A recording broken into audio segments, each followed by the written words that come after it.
Welcome, welcome, welcome. Just having a interesting discussion about World War II and other stuff with the Whiskey Warriors. Things I probably shouldn't air, so I won't.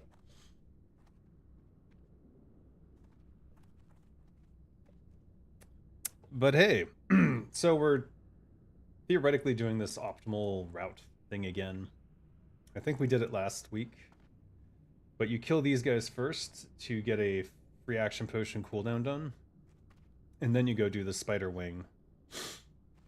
And they do the under the poison water thing to get to Noth after killing 4 horsemen.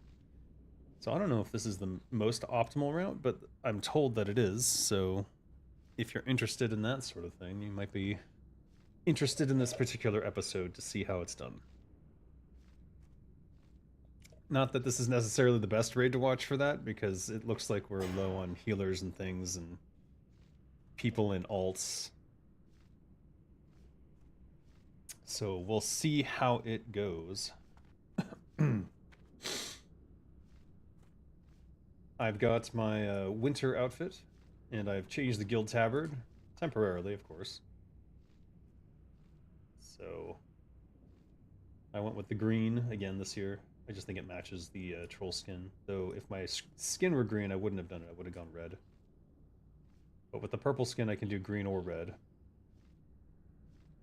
And if I take off the tabard,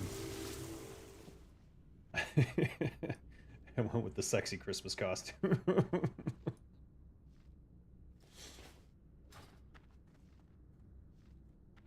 They saw how amazing my DPS was, and they're like, "Oh, I need that. I need to be the top DPS." Now they're all trying to compete.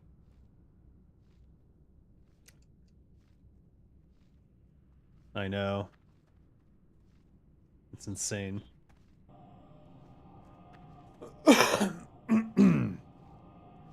Top rogue DPS for patchwork is 2900 DPS. I don't know how to do that.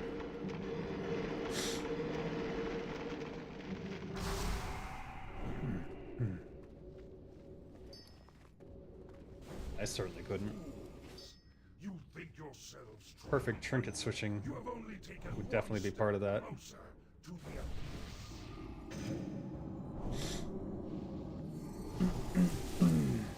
Alright, technically we should have pulled 4 minutes ago. You are too kind.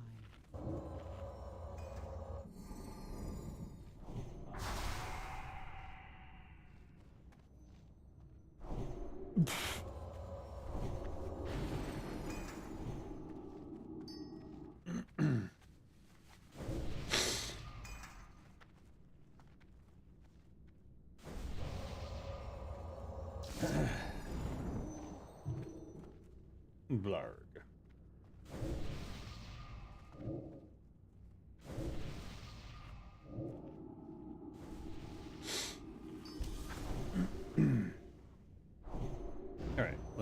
Start dropping consumes.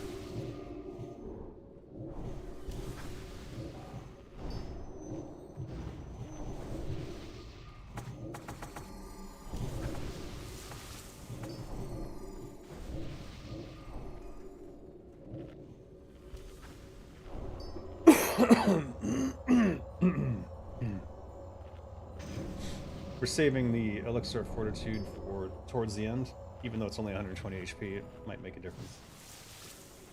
And probably won't make a difference here. Though I guess I could argue it'd make more of a difference on trash than PT itself. My arch nemesis, Sigma Mommy. It's funny that I use my friend list to track people I want to kill more than I want to track actual friends.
Dissolve poison 2. 5, Double up. 4, 3, 2, 1.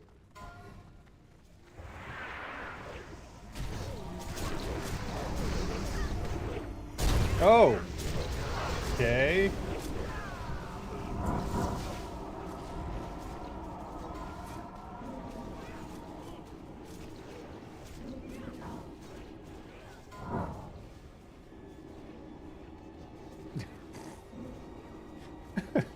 Well, a FAP can't save you from a double cleave, that's for sure.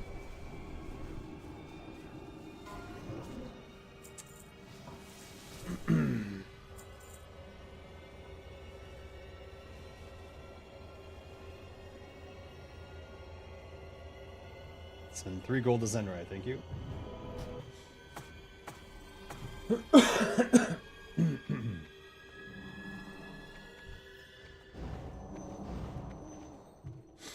Alright.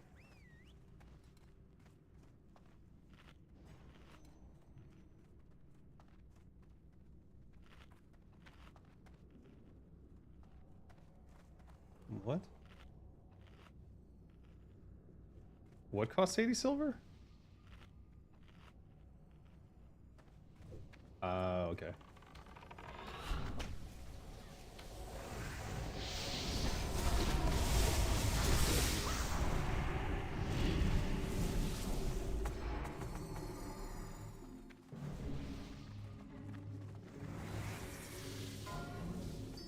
Dispel poison.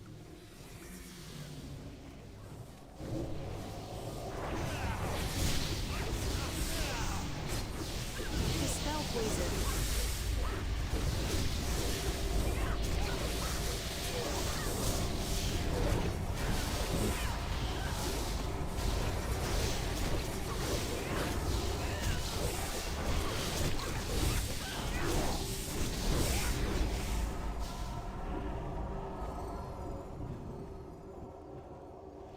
It's a little sloppy tonight, huh?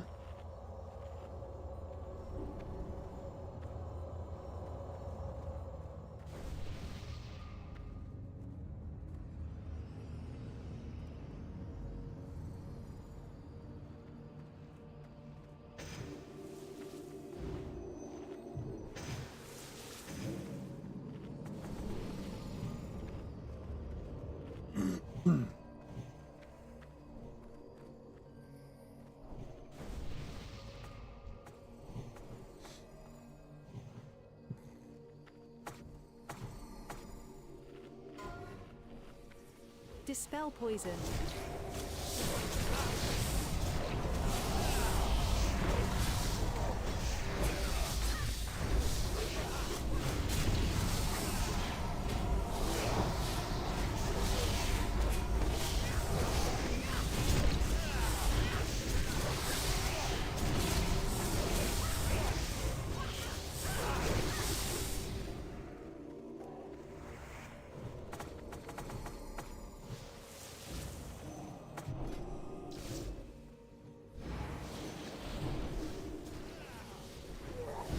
Well, Dispel poison.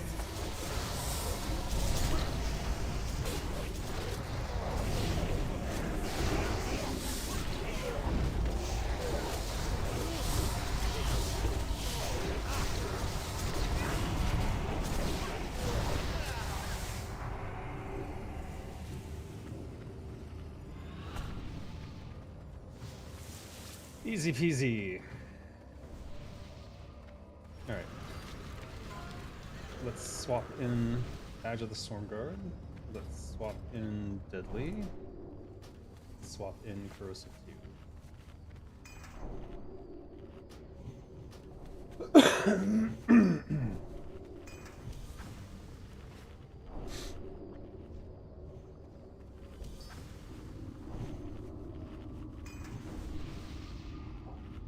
30 seconds will get me berserking as well.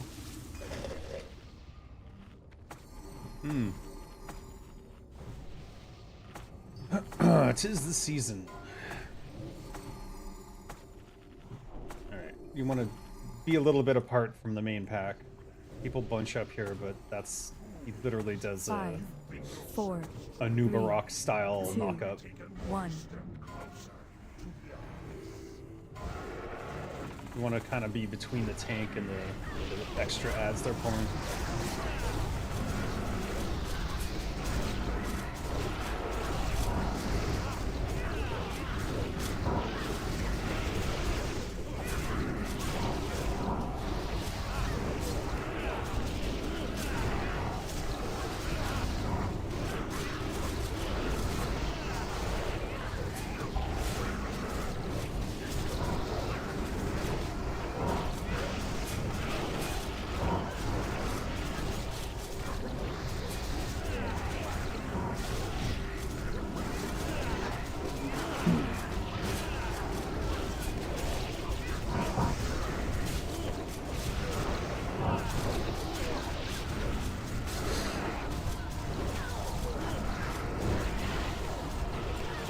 What?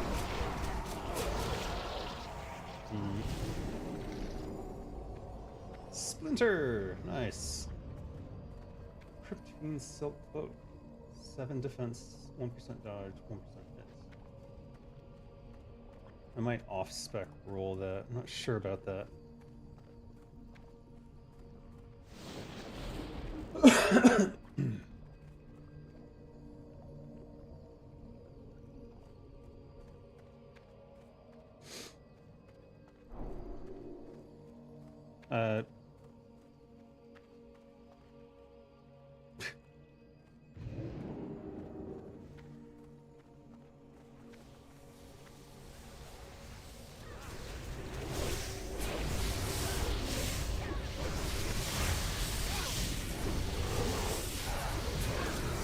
Never mind.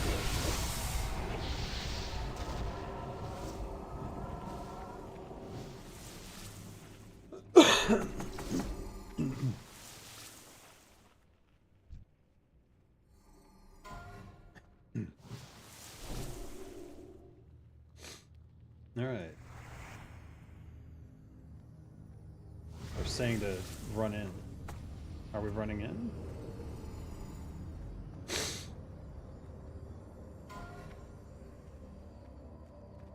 No, we're not running in. All right. So that was bullshit.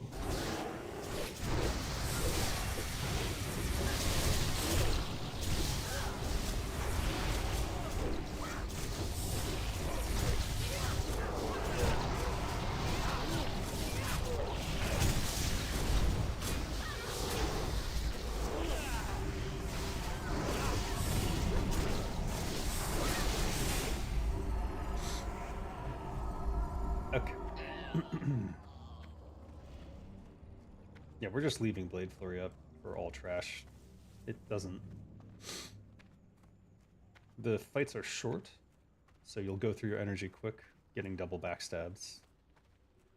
You lose, 20% of your damage, but that doesn't matter if you're hitting 2 people for 80% of your damage. That's 160% damage.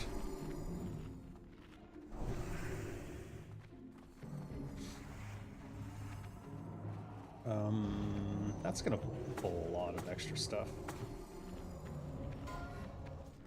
Yeah, well.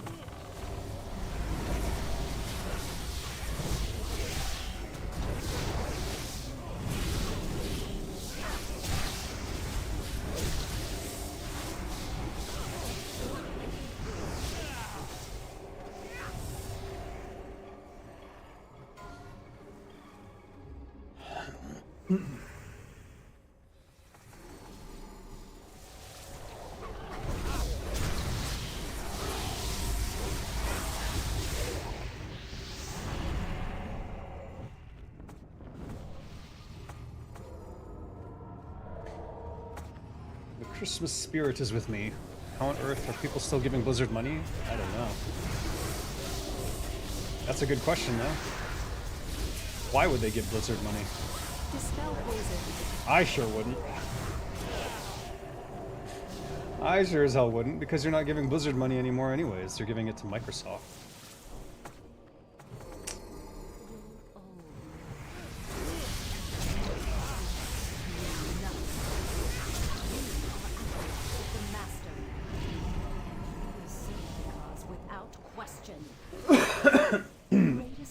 I much prefer occasionally donating to Turtle WoW when I feel like it.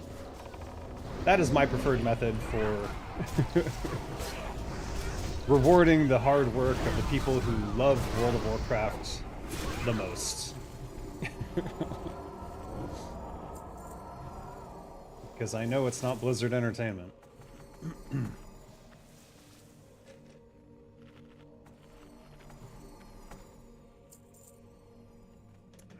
I better eat.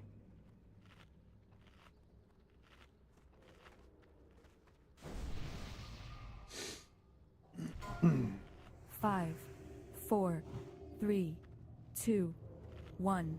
Okay. I'm gonna get hit by this, aren't I?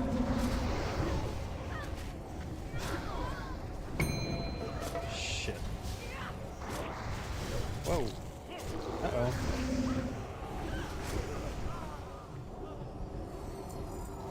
Blech. Was not expecting aggro there.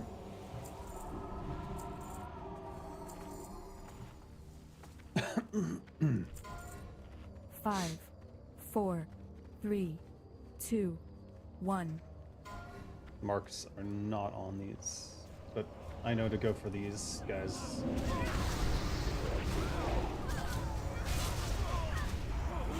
Ah, fuck's sake. Getting my ass kicked here. No, no, no, no, no. I think I got that kick off.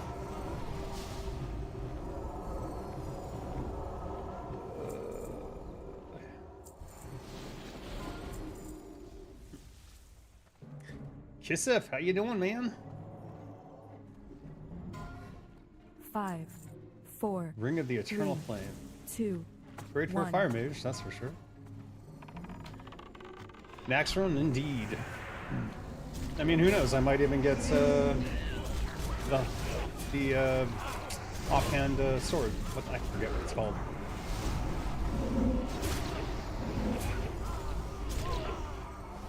Boy, make it hard for me to get a backstab here. Can't even see what's going on.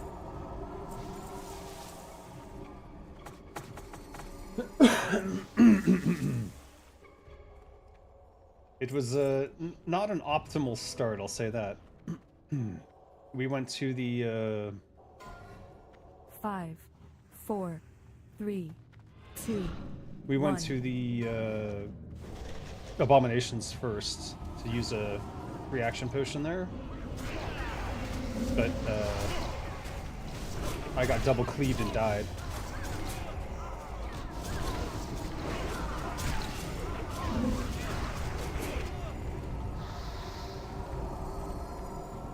Never a fun time getting double cleaved and dying. Oh shit. Oh well, we'll just leave it. But I've been getting reduced DPS this whole time. Unfortunate. Random thunk of the day. Is it better to 5, design things that are overpowered 4, and nerf them, or make 3, things underpowered and buff 2, them? 1. Generally speaking, you want to go slightly overpowered and then nerf them if you're selling them, or if you want to generate excitement for something new. And that was generally what Rob Pardo taught at Blizzard. And that's what Riot Games uses, because the design director there was mentored by Pardo. I mean, ideally you want to go for like you want to get it to 100% balanced and then give it 10% more so it feels slightly overpowered. There's two reasons to do this. Reason number one, it's new, so people will be new to the champion or the hero or the ability or whatever it is. So if you balance it 10% up, even though they are not familiar with it, it'll do good. And if they are familiar with it, or rather, if they are not familiar with it and it's 100% balanced, they will do poorly with it, because all the other things in that system are balanced at 100% and people are familiar with them. So the unfamiliarity makes it more difficult to use. So you have to be, that's an important thing to take into consideration, especially if it's something that you want 5, people to be excited about. 4, 3, So 2, yeah, 1. it's actually a good technique to get people to appreciate something that's new. Because otherwise,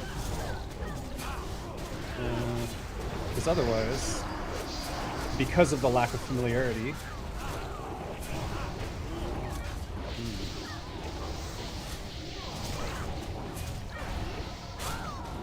for fuck's sake, man.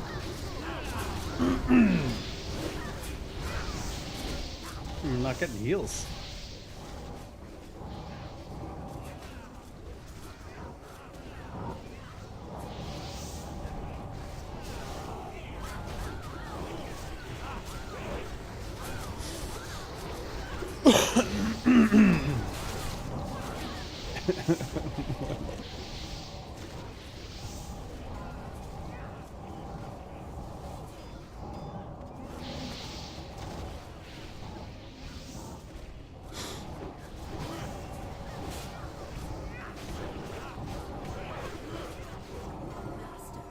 Will avenge me.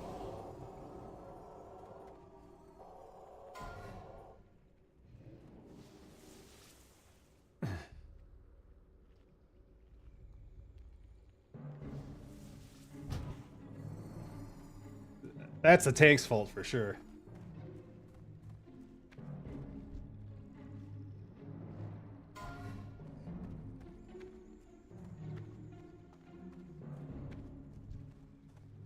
Partially asking as I've been dabbling with trying to make my own Magic the Gathering sets, as I and some other players are displeased with how the direction the current sets have been going. That's a good way to practice game design. In fact, a lot of abilities in Warcraft 3 came from inspiration from Magic the Gathering cards. So yeah, I mean, if you want to practice design, I would do it with Magic the Gathering cards. However, bear in mind that Magic the Gathering, you're making a physical format. If you're making a physical format, nerfing something like that is very difficult, because they paid money for it. So generally speaking, Magic the Gathering cards need to be almost 100% balanced all the time. If you roll out something that is overpowered and you have to nerf it with errata, it's a real pain in the ass, and people really hate that, as anyone can tell you. And in Magic the Gathering history, that keeping that balance has been one of their #1 priorities.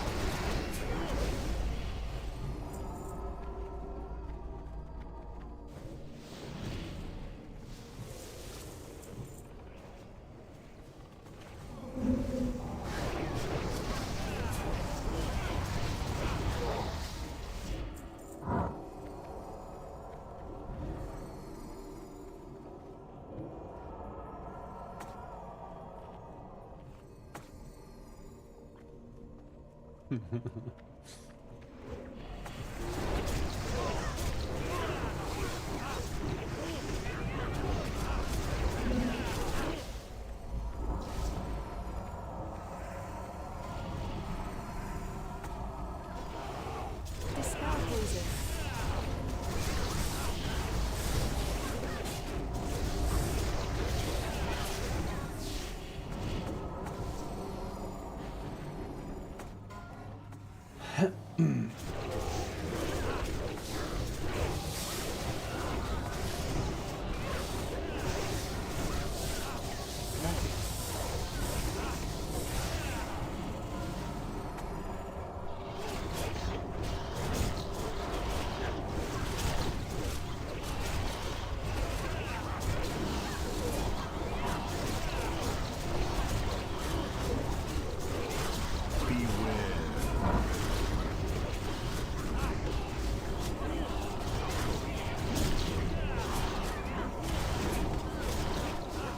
This is a little loud today, isn't it? I just realized I might have my volume way up. Oh yeah. There we go. Let me know how that is, because that was burning my ears. Oof. We're gonna swap to Dissolvent again.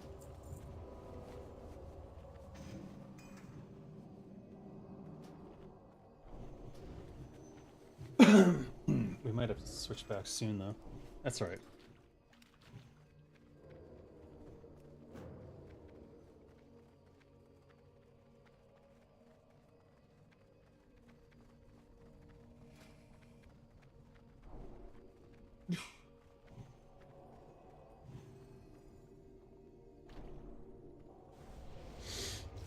Game audio has been fun. I think it was too loud for me. I was getting some earache there. Worst comes to worst, there's always emergency bans if there ever was a real set. Yeah, but it's really difficult in a physical medium to do that. And very frustrating for players. So be very careful if you're doing a physical format game like Magic. Oops.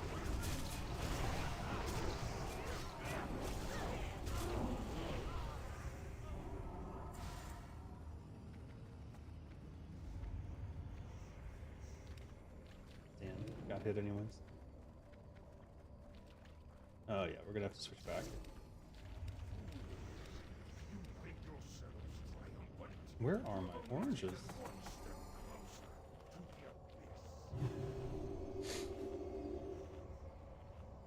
Have I got lag today? 180? That's not great. Not terrible though. Actually, that's pretty normal for me.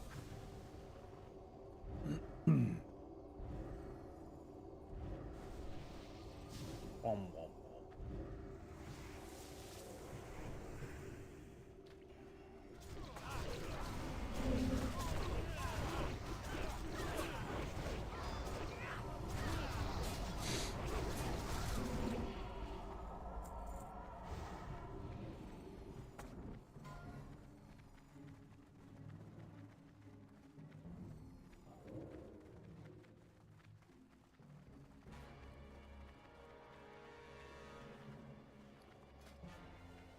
All right.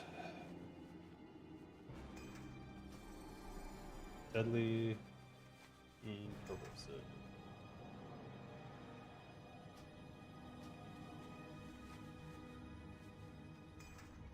All right. So we do have to be aware of our vanish and when to use that correctly. If we miss it, we miss out on a shit ton of damage. However, they're saying not to push him before the webbing, which means I have to be careful, because if I could single-handedly push him over at that point.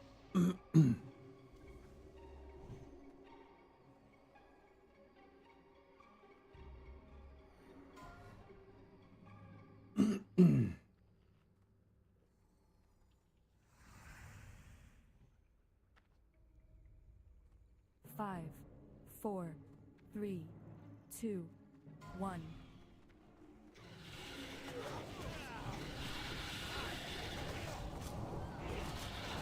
We're gonna go slow initially.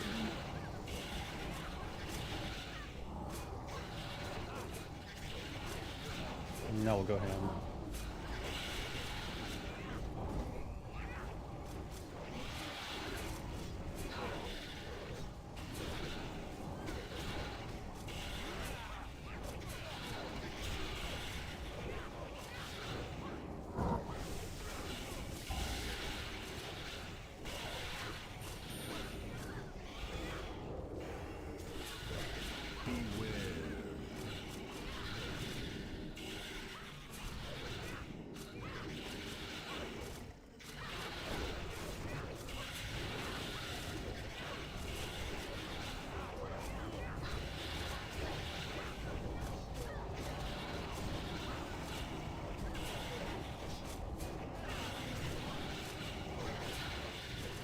Oh.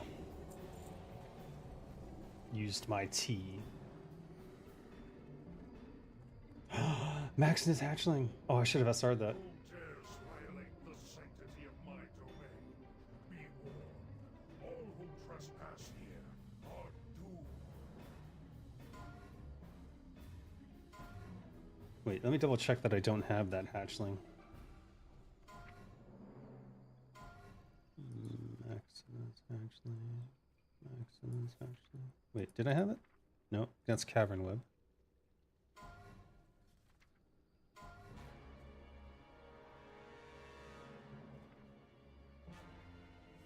Too many pets. I didn't see it. I think I need that. All right, I need 100 here.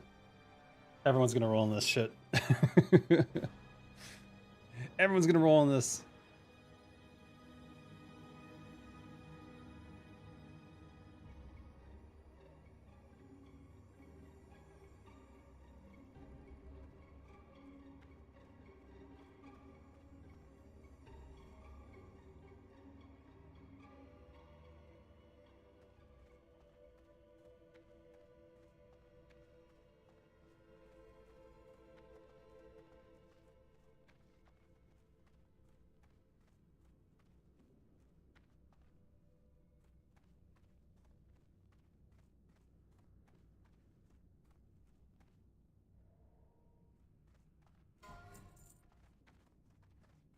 Ah, damn it. Never getting.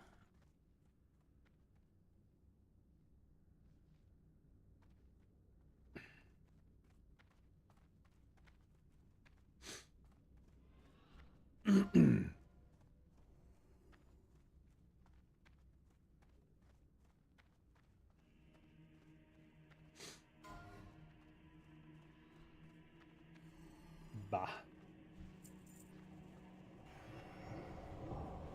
They're already doing these? Oh, fuck.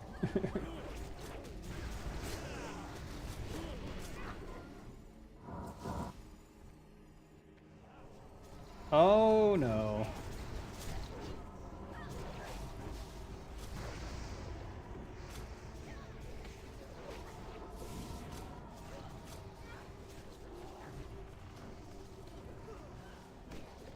These are not the explodey ones, though, right? These are different. No, these are different.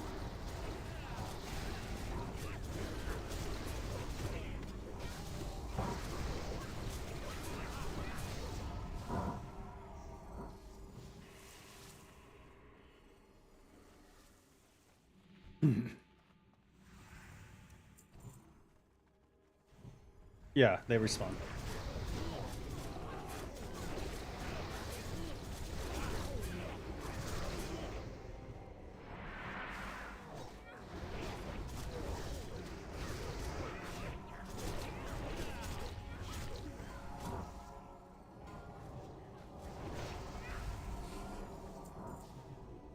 All right, we'll get reaction.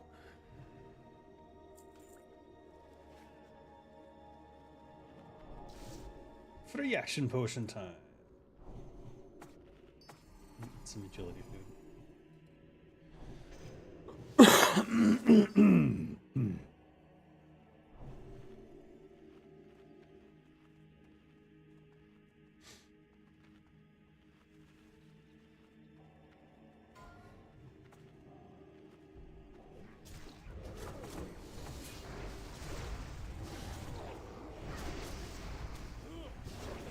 Yeah.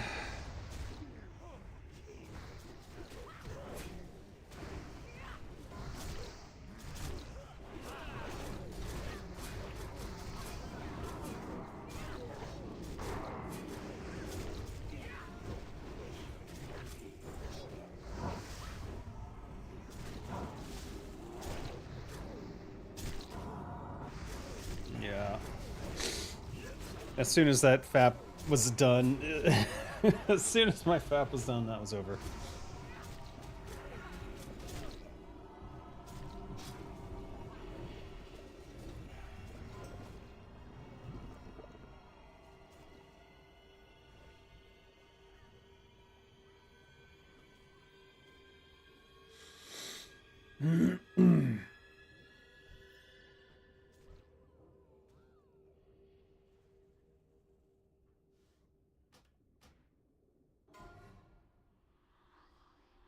No.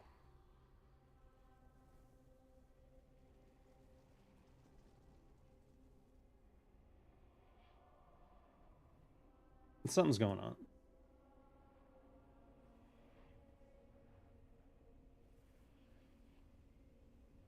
Well, I saw Alkira do kiting in the middle. Yes, indeed.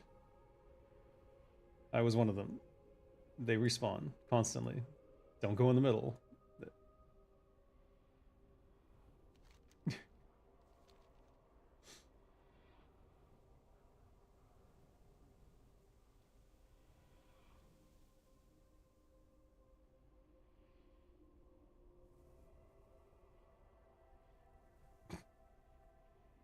He's enraged.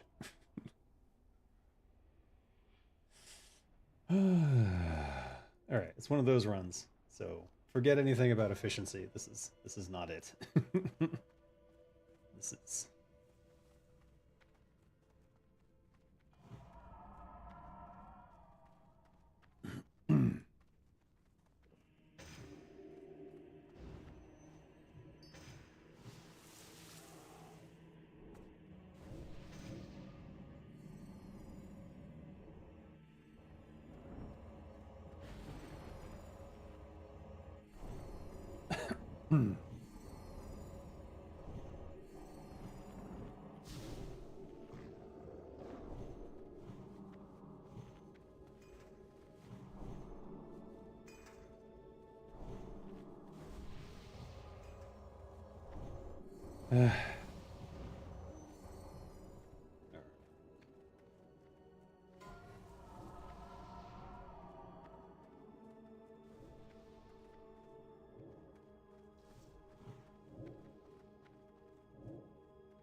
Actually, there's no point in putting any buffs on. Oh no. Those slimes you can't touch. We can't fight him.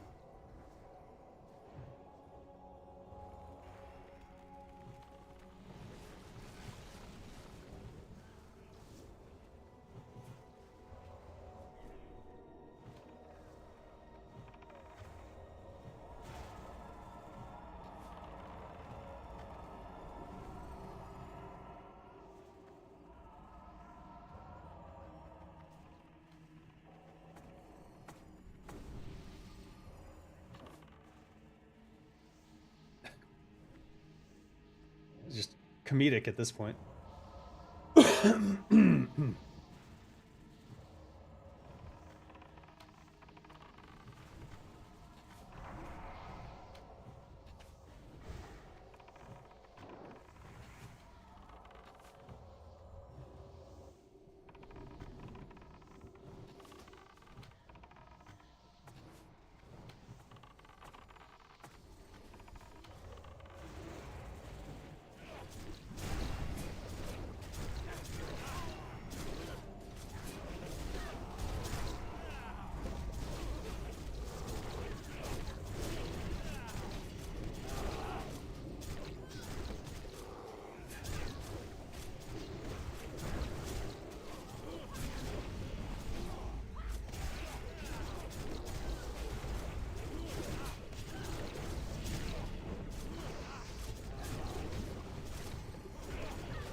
Yeah, they're despawning.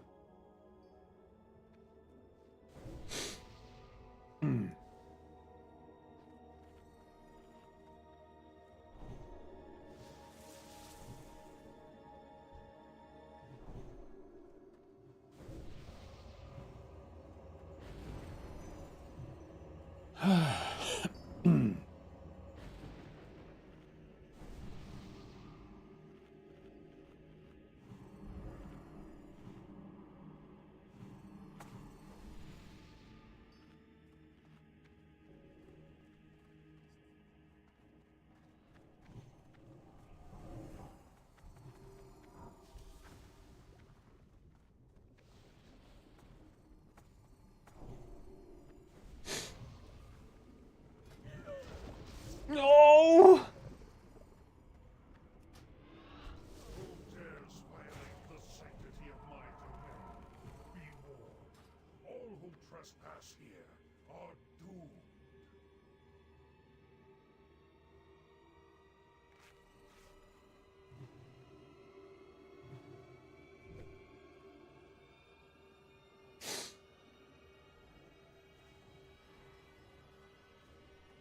Oh my god.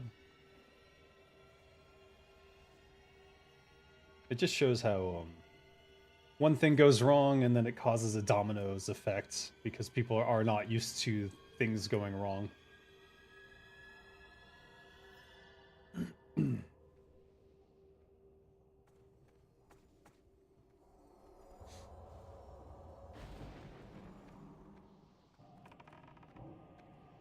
No shit. No.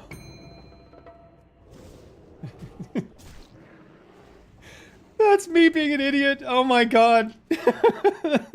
That was me being an idiot.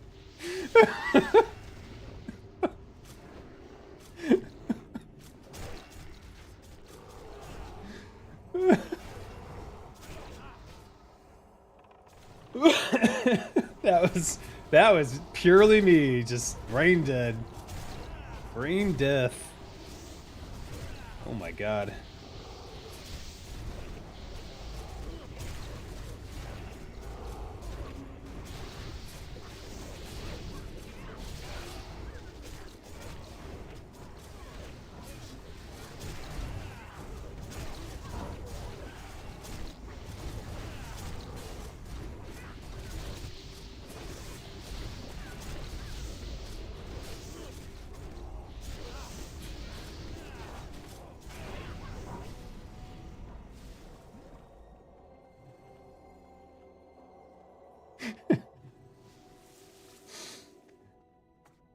Oh god.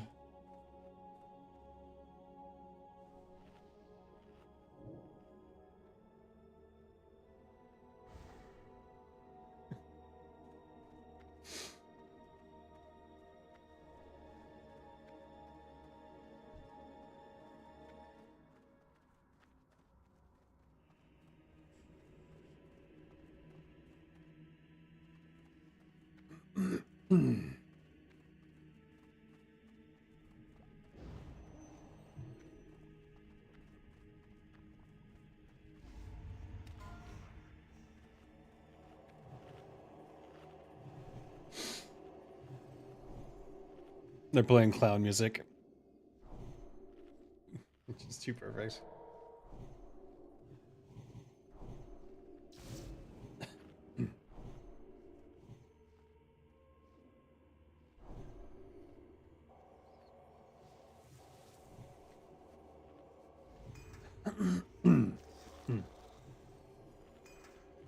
Good lord.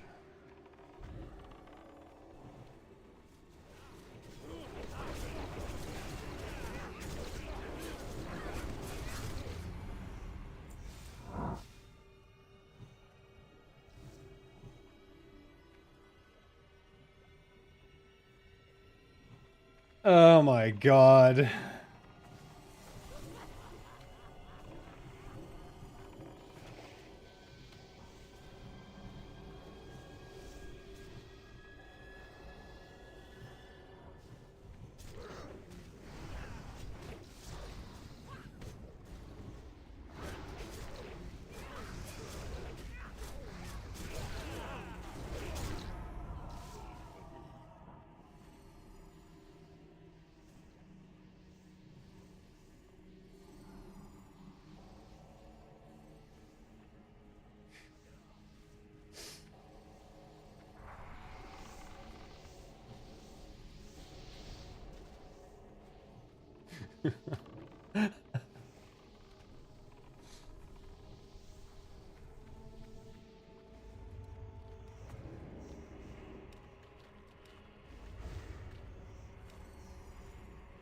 Abandon all hope, ye who enter here.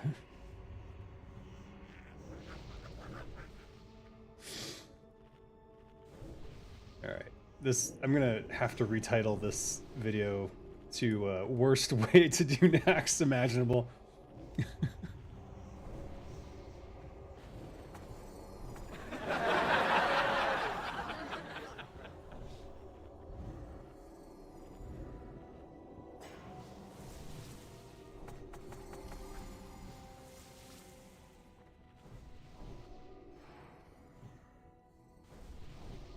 You can't stop the sound.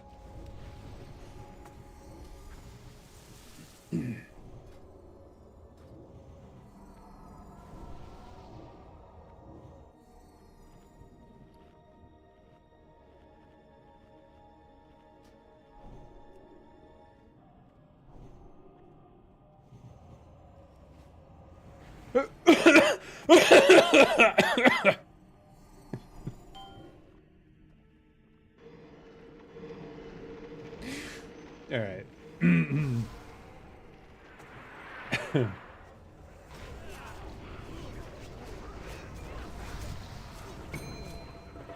Oh yeah, fear right into the. Oh yeah.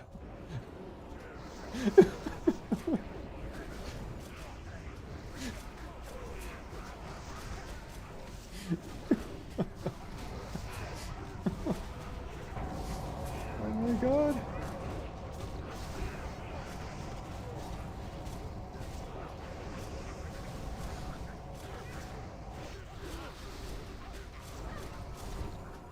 The problem was the fear got off.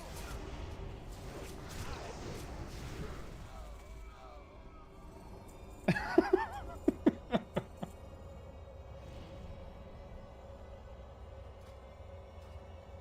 my god.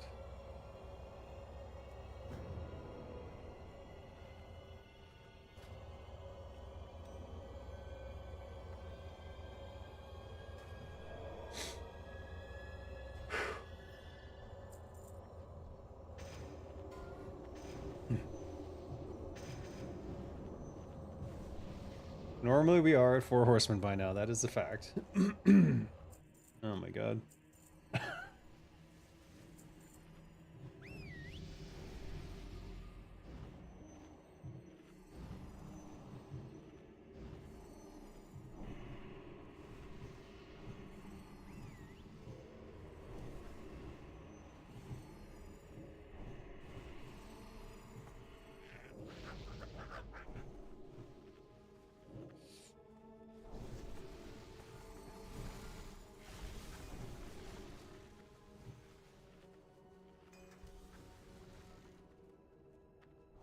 Can I change the title of this stream from here?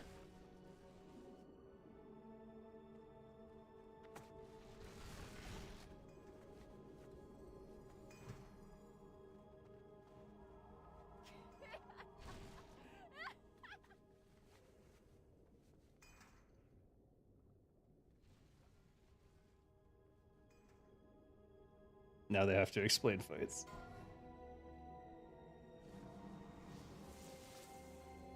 Five, four, three, two, one.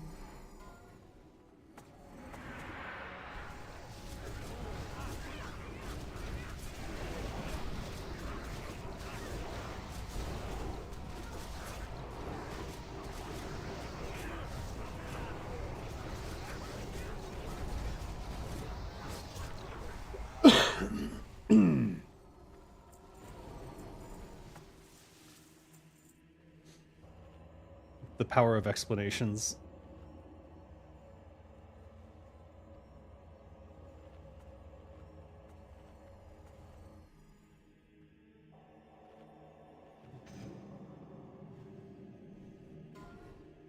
Four, three, two, one.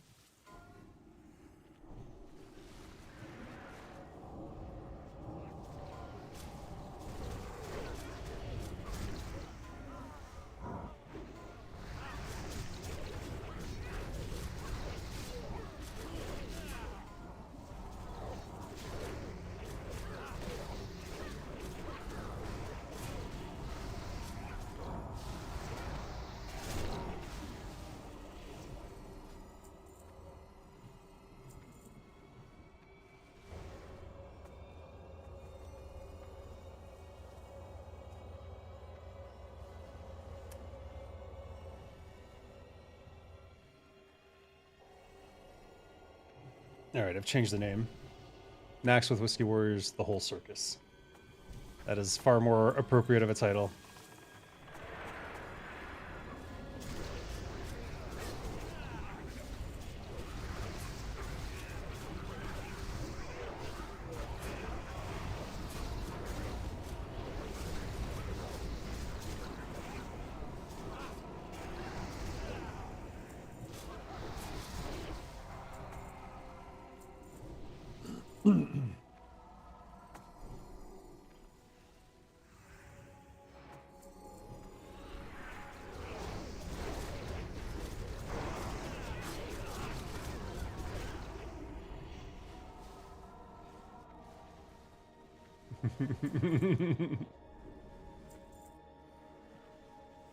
Made me look. Made me look. 5, 4, 3, 2, 1.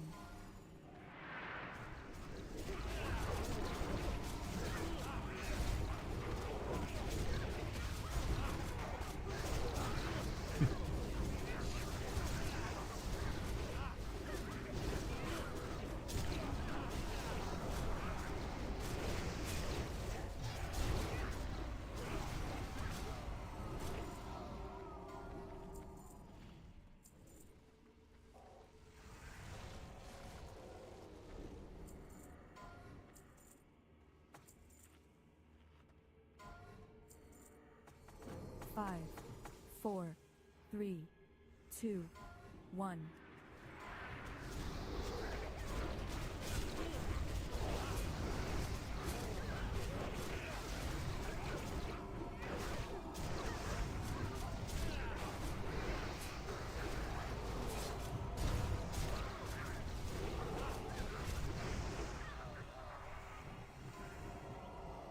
All right.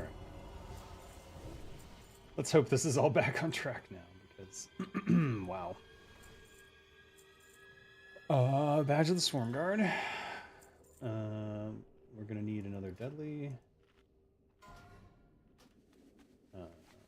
Offhand, sure, we'll refresh it. Why not?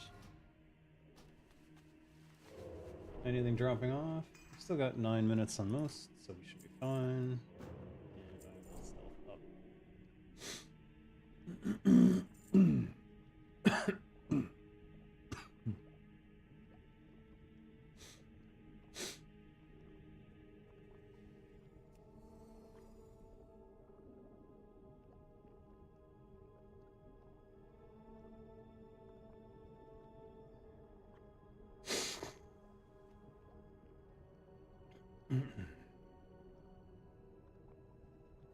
He didn't move. You shouldn't do that until he moves, otherwise you're resetting him.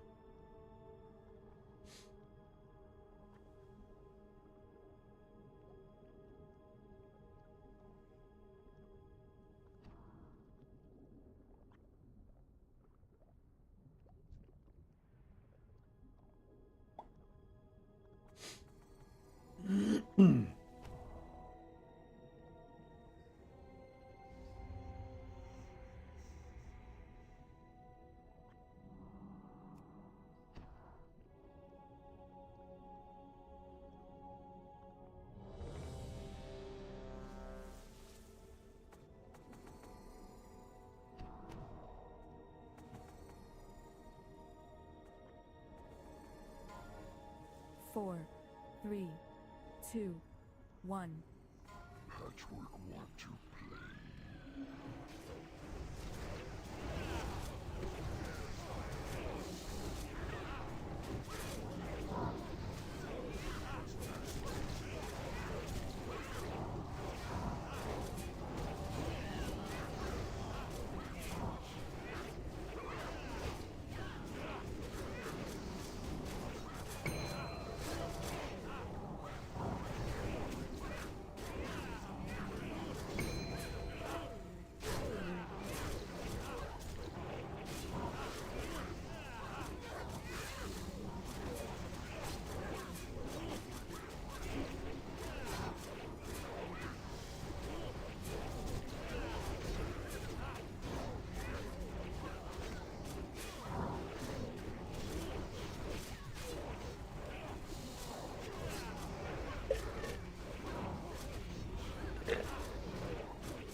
Well, it's just not my raid. I should have vanished. I was trying to save my vanish for when the badge of the Storm Guard was down. But oh well.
Excuse me.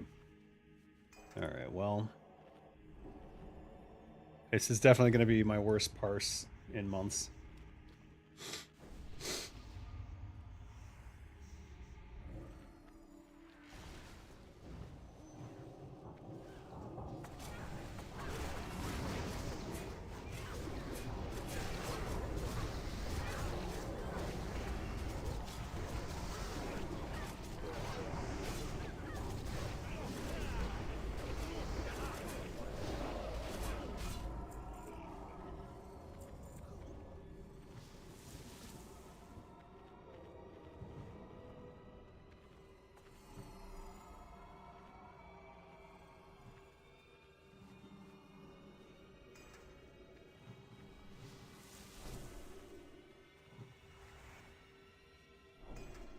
Oh god. Oh my god. Alright, here we go.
All right.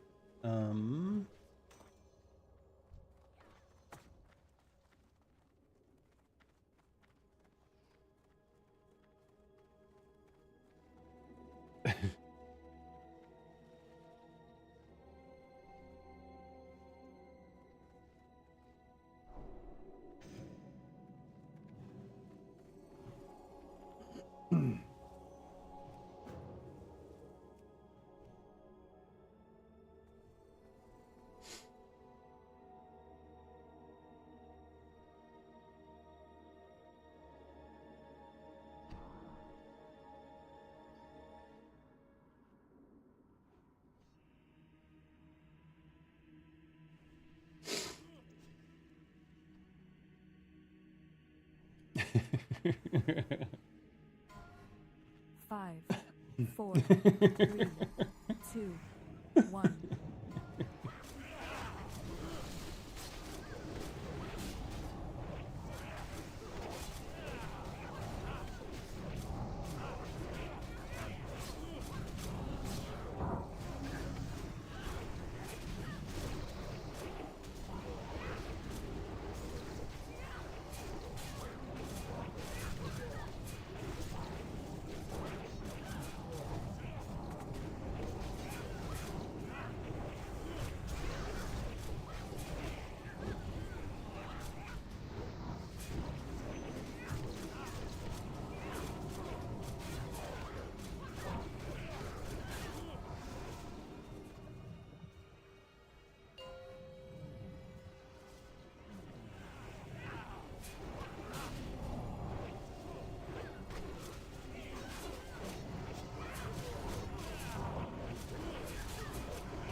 I think what I've determined, based on patchwork, anyways, is that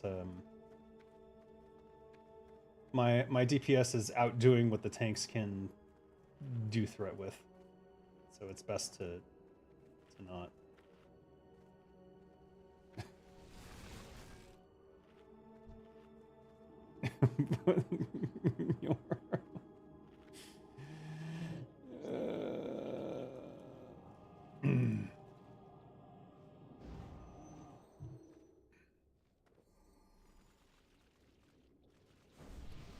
All right. Where's my? I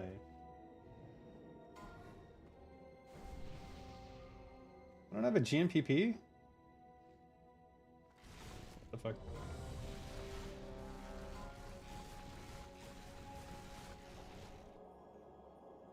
All right.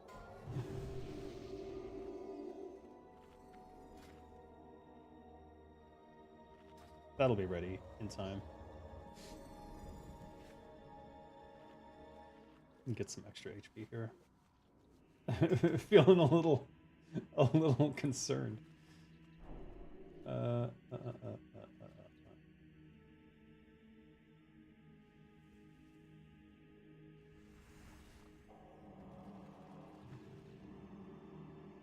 gonna try to zapper him. Fuck it. I'm gonna zapper him.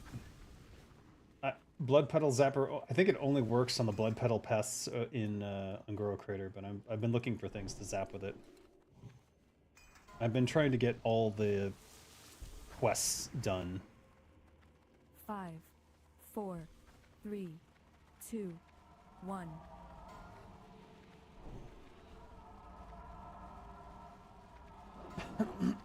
Oh my god.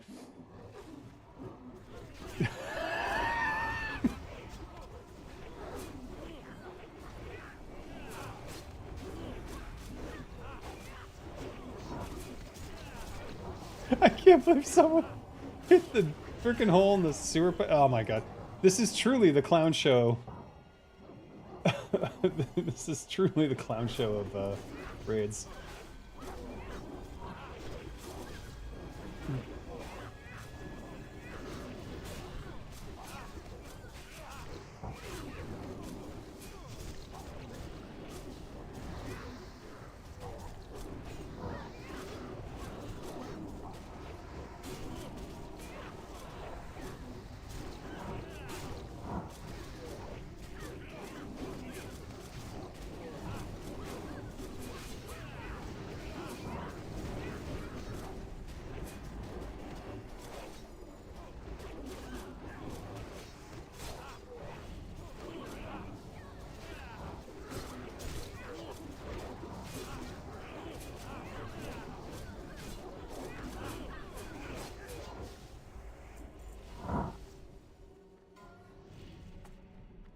Nice. Best T-Mog in the game still. For trolls, anyways.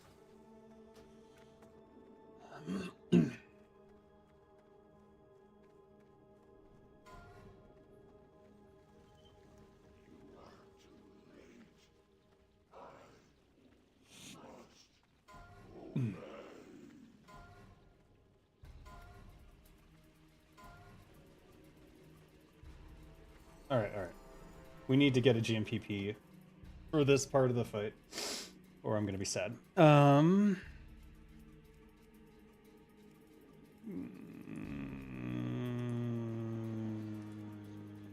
There.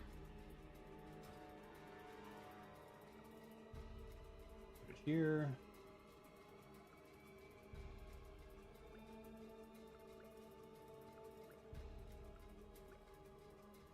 And get it ready.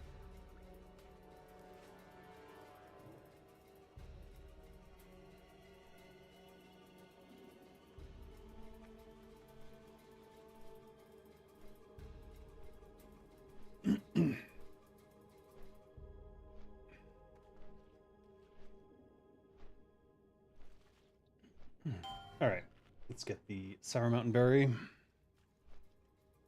And let's see how they can get this wrong, which something's gonna happen. I just have a bad feeling about it. Who dares violate the sanctity of my domain? I'm gonna do this. All who trespass here are doomed. Yeah, we're gonna do this.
Why do I have my arcane resist gear on? That's fine. Alright. I'm gonna go badge the Storm Guard. Hopefully I'll get Thaddeus's back initially and we can blow everything.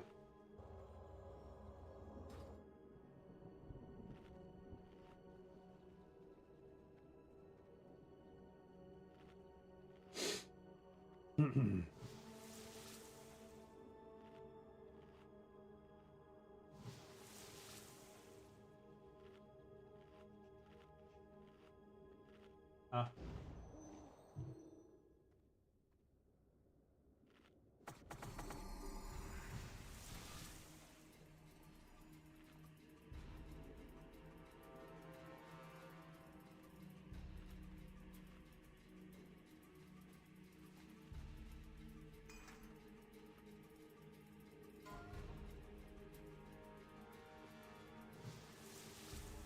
Five, 4, 3, 2.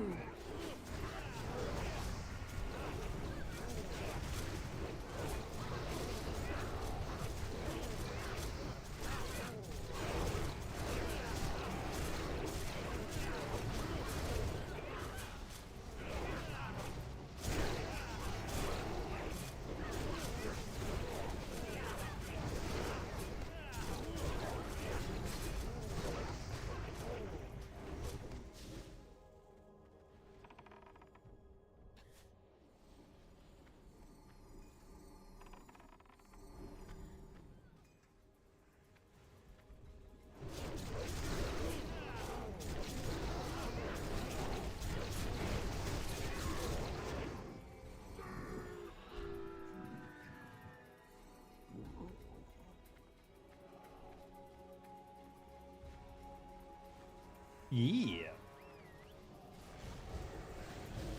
All right.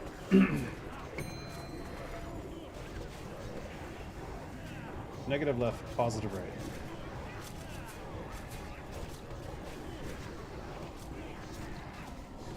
We are positive. Damn it.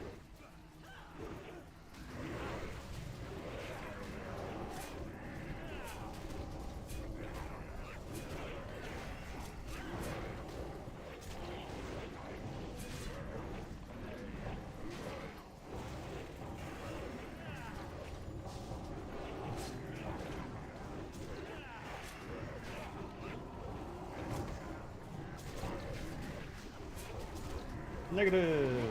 Negative.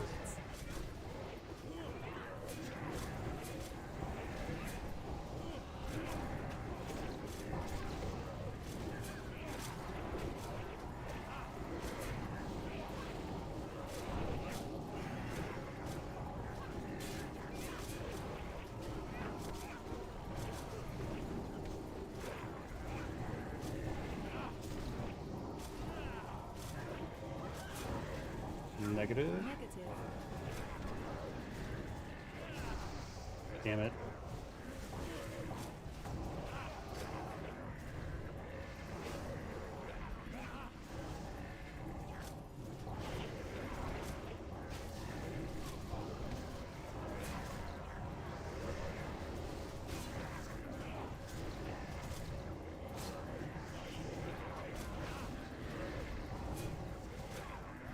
Positive.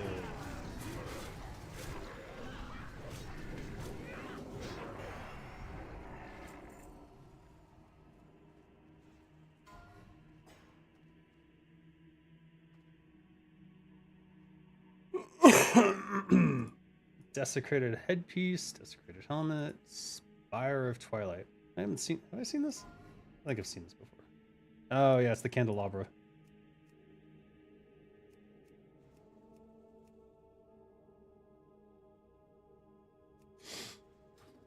Not a great T-Mog, actually. But, I mean, it's interesting. But the staff's held downwards at an angle, so it's kind of weird.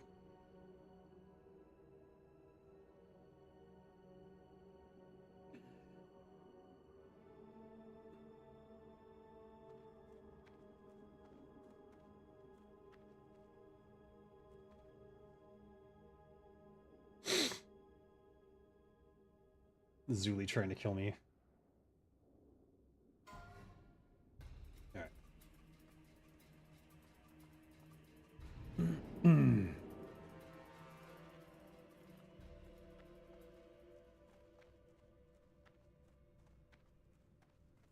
Time for the night quarters. Hope everyone's been enjoying the clown show. I've never seen it this bad before with Whiskey Warriors, but you know, there's a first time for everything. There's some new people, and the explanations weren't being given out. But people need to say, "Hey, I'm new. I don't know what I'm doing. Let me know." Oh. Though I've been a clown show myself. Well, that's great. I think we're just unlucky today.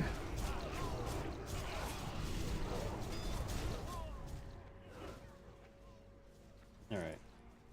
I mean, there's unluck, and then there's just shamans not dropping their tremor totems. Oh my god.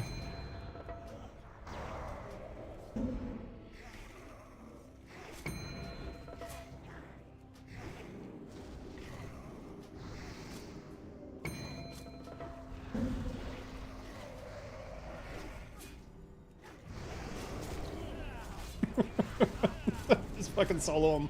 Fuck it.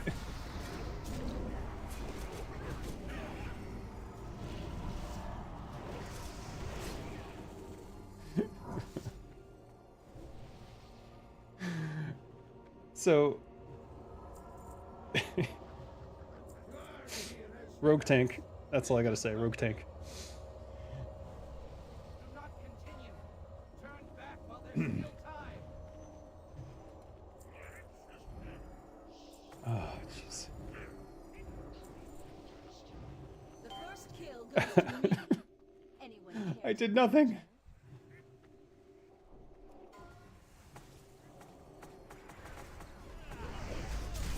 Bah. Yeah, you cannot kick here, he's dead.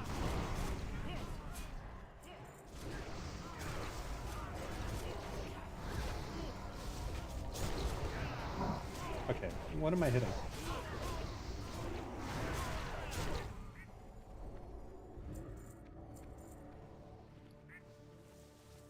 Wait, what is this?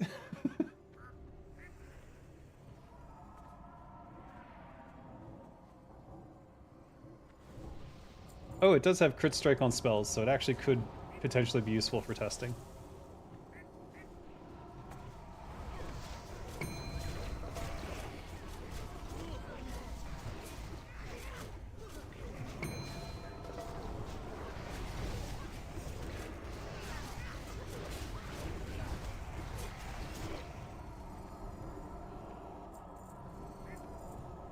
Oh, I can't forget.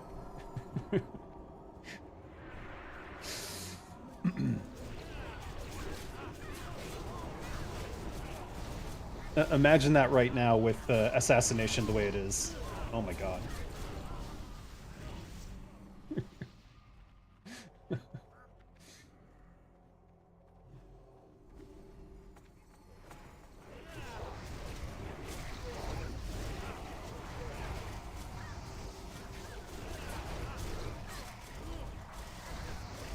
I do kind of wish that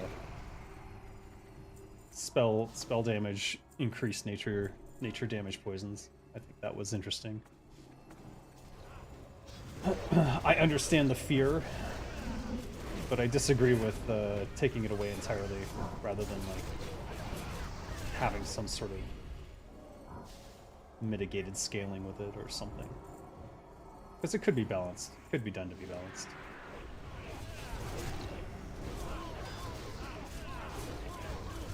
I'm glad they didn't take away spell crit, though, because that opens some interesting opportunities. Not a lot, but some.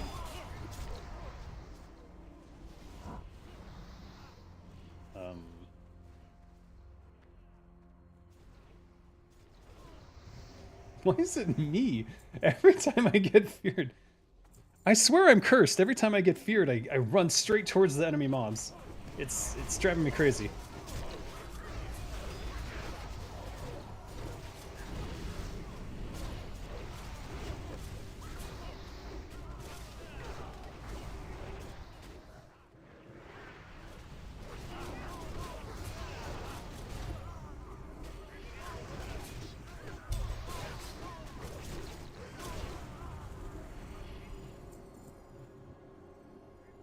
Oh my. I was considering going into my swords mitigation build, given everything that was happening earlier. I don't think it would have saved anything though, so probably pointless.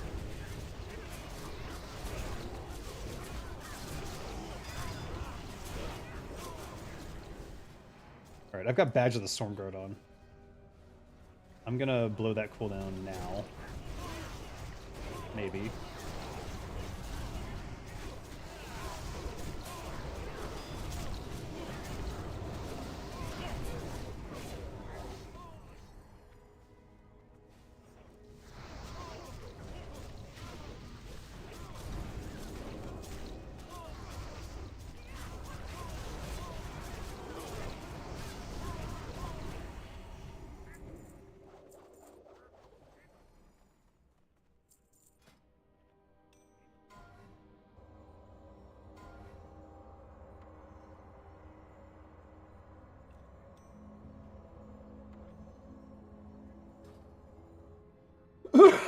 Excuse me.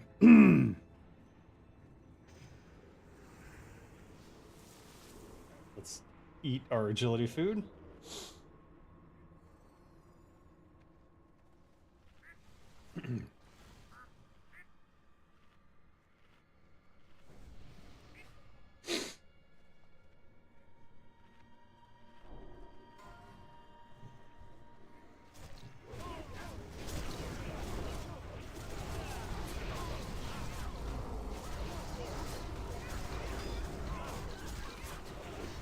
Oh my god, it's targeting things beneath me.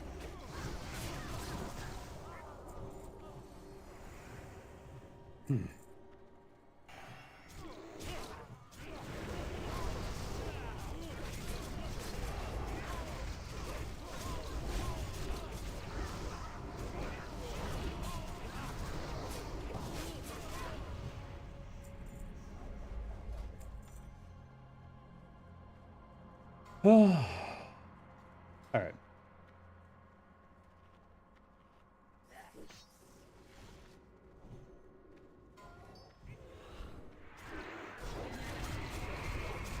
That fear.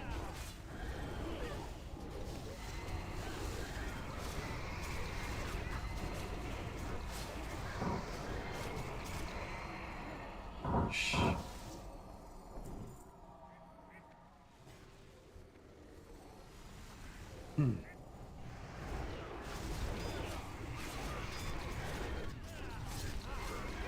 Elmo want you to know that you are a bitch.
Oops. Shouldn't have done that.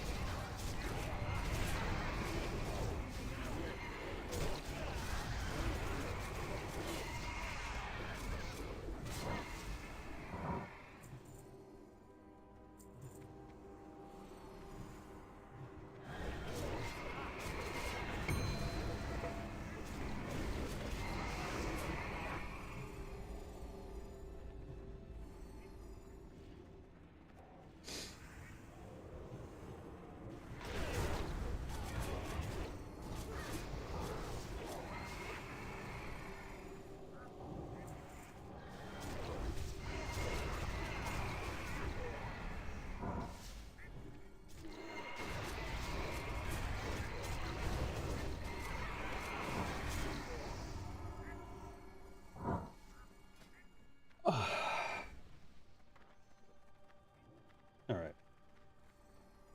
Whew. We haven't had poisons up for a while, so I think that's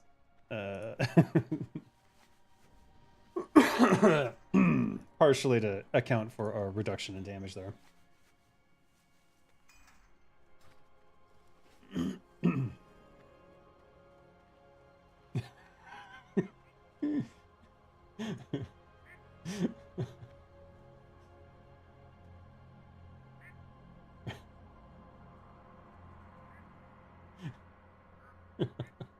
Ready for pull.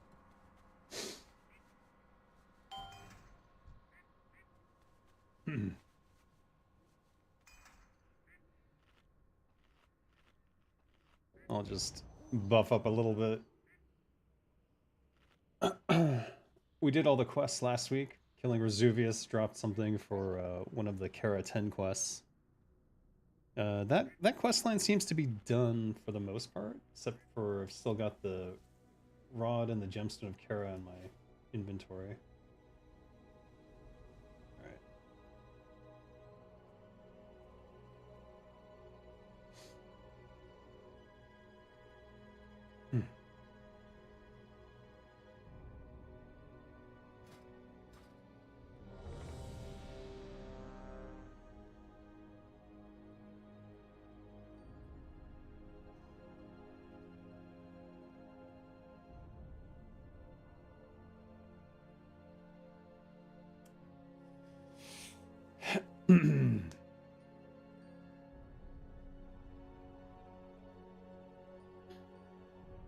I'm ready for pull. I'm gonna count to 5 before I even get down off this thing. 1 Mississippi, 2 Mississippi, 3 Mississippi, 4 Mississippi, 5. All right. I want to be late to it anyways, just because.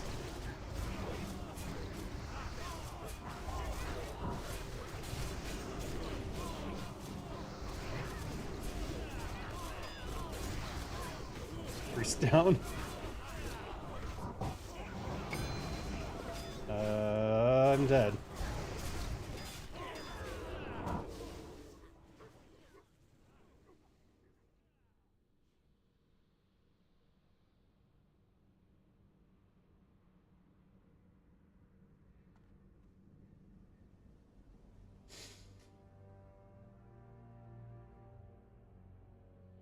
Can I get rezzed here? Probably.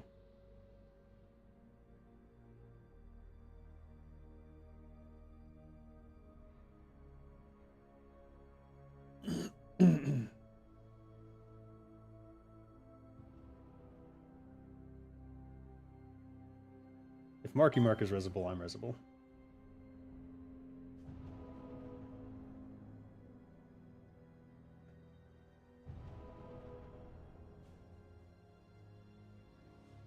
Oh dear, oh dear. God, I wish I had a beer for this. It would make it much more tolerable.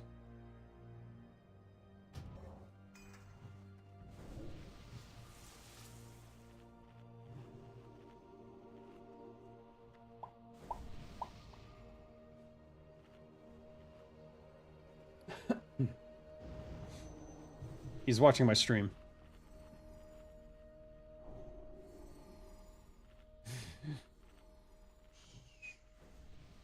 Zeki, you're watching, I assume.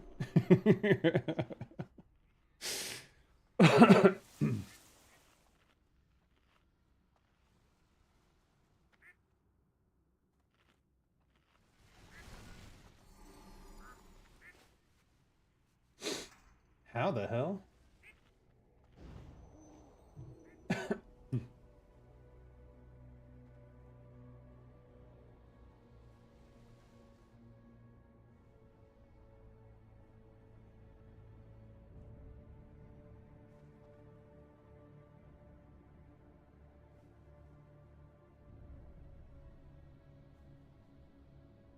Oh, there it is.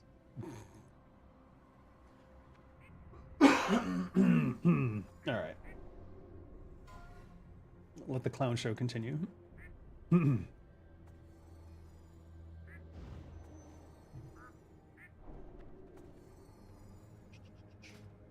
So this will be ready. That'll be ready. So that's all good. And I will use a Juju Might. All right. Vesuvius selected. Let's hope that this one goes better than before.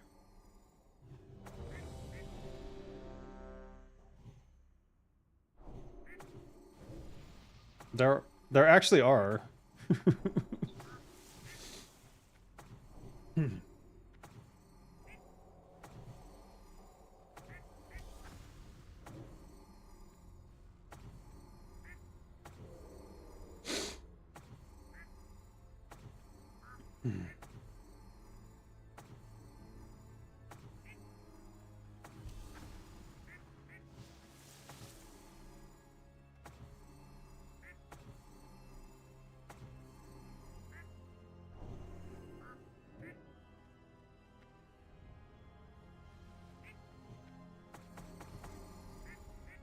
All right, here we go.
Girdle of the Mentor.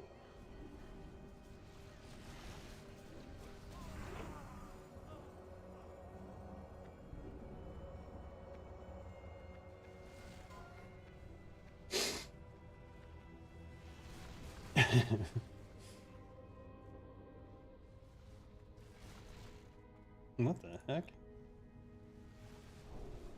Oh, Death Knight Understudy. Okay, never mind.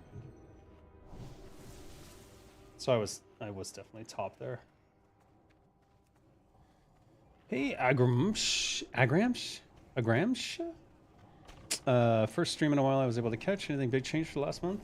Do you mean gear-wise?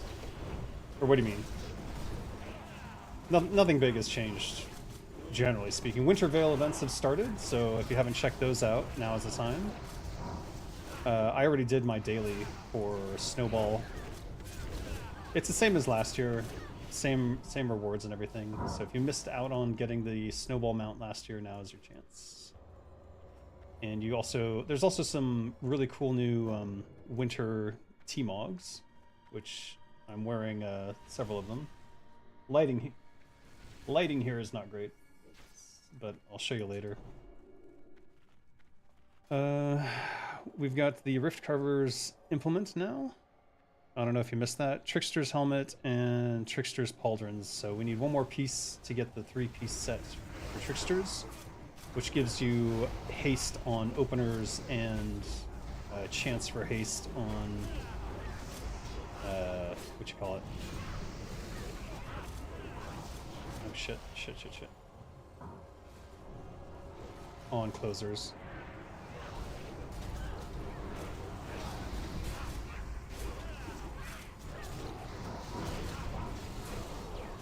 So hopefully this week we'll do Kara 40 again and get the chess piece. That's what I'm gunning for. Everything else is SR'd with like plus 50 on it, so not happening for me. Even the chest, I think someone has like plus 10 or plus 20 at this point. But we'll see. Just need to roll 100 and have everyone else roll a 20, and we'll be fine.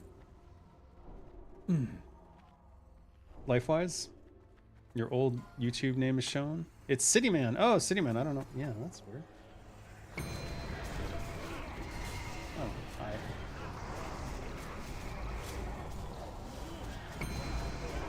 Why am I aggro? Whatever. Oof, itchy.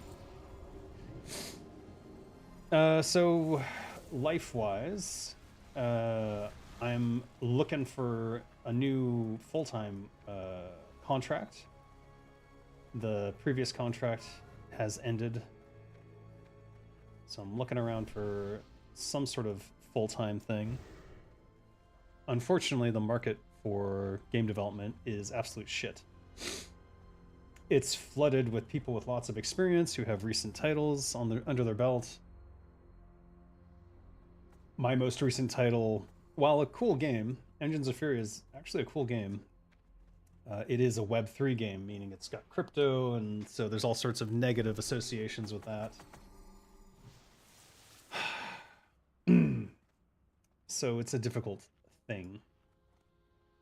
Still writing for Everlook Broadcast,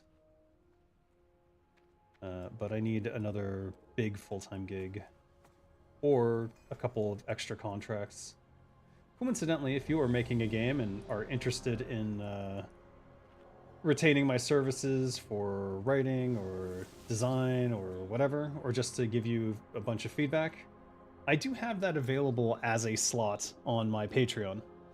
It is expensive, but I have full confidence in my services in order to get your game into ship shape and help you find the path to some form of success, whatever that might be. We need to switch to double dissolvent, actually we can go dissolvent main hand and corrosive offhand. That's fine. I don't want to waste it.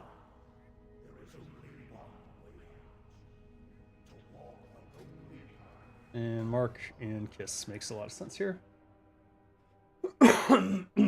Actually, you sure doing your own game? Not a thing, unfortunately. Yeah, I know. I'm just saying, if anyone happens to be watching who is making a game and they would like the advice of someone who's been in the game industry for 27 years and worked on a bunch of cool stuff, that is something that I do offer. I usually do it with Mobile Game Doctor, which is now changed to Game Doctor and is now offering services for PC games and other things. Previously, they were predominantly mobile focused, but now they are transitioning to being any type of game focused.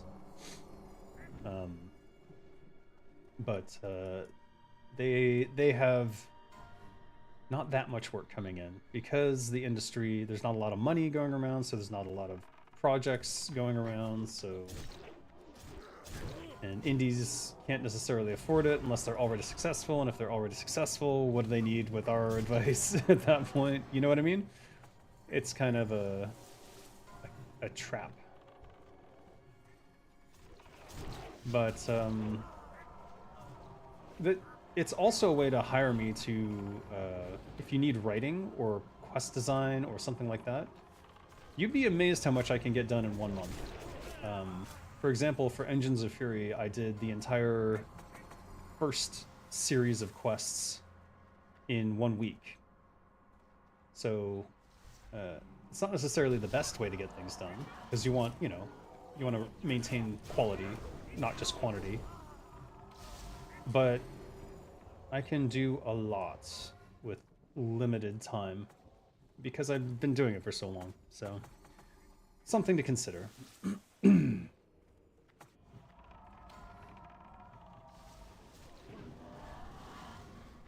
But we'll see. I have an idea for a show that I've wanted to do for a while. So one thing that I was doing with when I was working on Engines of Fury is I would do a weekly show. Fury Radio. Oh, kick this guy. What the fuck am I doing? I was doing a weekly show called Fury Radio, where I did like news segments and so forth. I was thinking of creating my own news show for game development and doing a, maybe not weekly, maybe I'll start monthly, and then if it becomes popular I could do a weekly show. And I'm trying to decide whether I do that on this channel as part of what I do for this channel, or if I make a new channel for it. I think there's positives and negatives to both. Positive being that, well, I start with an audience here, but I don't know that that's something people want to watch here. Because one thing I've found is that I lose subscribers every time I live stream. And I'd really like to hit 10K on this channel, but it just doesn't seem to be happening for me. And I'm not joking, like, every time I live stream, there's 5 to 10 people who unsub. And I don't know if that's because they only want my old content, where I was answering questions about Warcraft 3, or if they only want my content where I was talking about game development, or specific issues related to game development.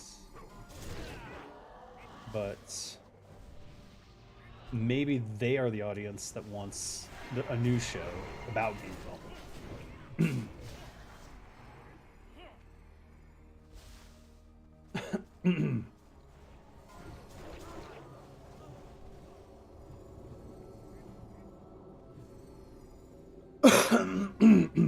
So I don't know. I'm thinking about that new show. I'm gonna start developing it and thinking about the format and thinking about the first episode. Because one thing I've been threatening to do for the longest time is a state of the game industry thing, which I think would be a good segment. A good segment for that show. And what happened? All right, let's see here. Double boots! Boots of displacement. Invaders, cease this foolish venture at once. Turn away while you still can. Come, Zeliek. Drive them out. Not before we've had our fun. Enough prattling. Let them come. Let's go, Iker. Shall grind their bones to dust. I do hope they stay alive long enough for me to introduce myself. You'd branch out into a Let's Play, to be honest? Really? You came here mostly for the game development stuff? Okay. Well, have you watched my videos where I break down the game design of games like I did Cyberpunk 2077 and I did that cat game? Do you remember the cat game? It had a bunch of hype, but it was like a cyberpunk-ish world as well. That was a coincidence, not intentional. But oh shit. But those are not. No one watches those, so I'm not sure that that's the way to go. But if I did a game industry related news thing, weekly or monthly, I'm thinking monthly at the start, and then if it's like people are liking it, then I go weekly. That's definitely up my alley, and I think in alignment with what people are mostly expecting from me. Uh-oh. Oh, good.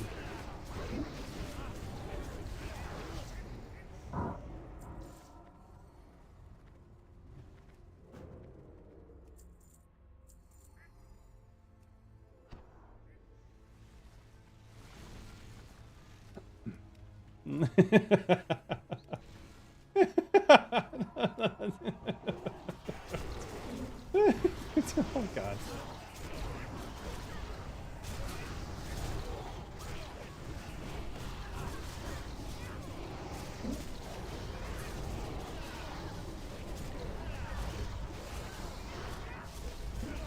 Hold on.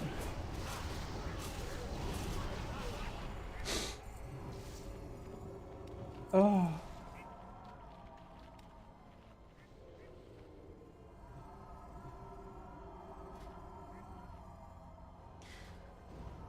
You like your streams because you like listening to WoW noises and my input, but I think nowadays most people like watching negative drama news related things. Not saying you should do that. I wouldn't do drama. I would just be talking about the game industry and like the actual state of things. The thing is that it's very negative right now, so it would end up being kind of a drama show.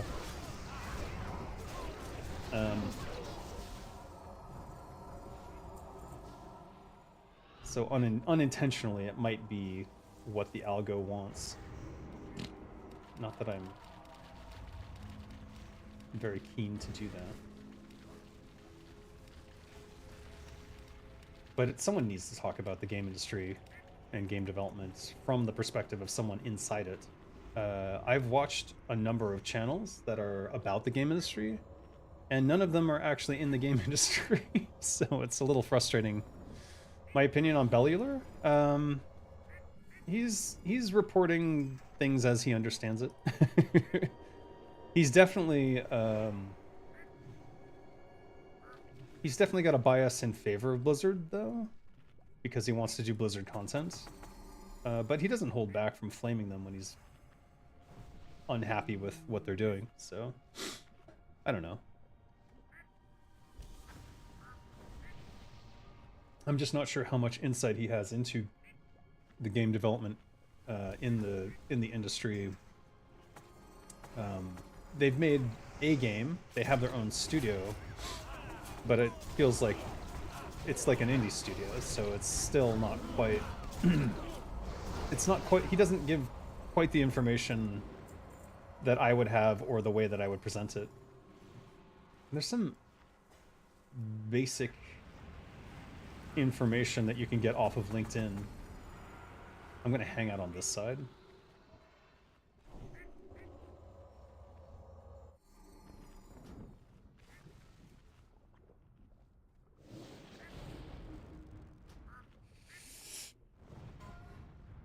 Anyways, I don't have a negative opinion of him, so. And I think his game is actually pretty cool. It's something that I would probably play. Where is it? Alright, I've lost it.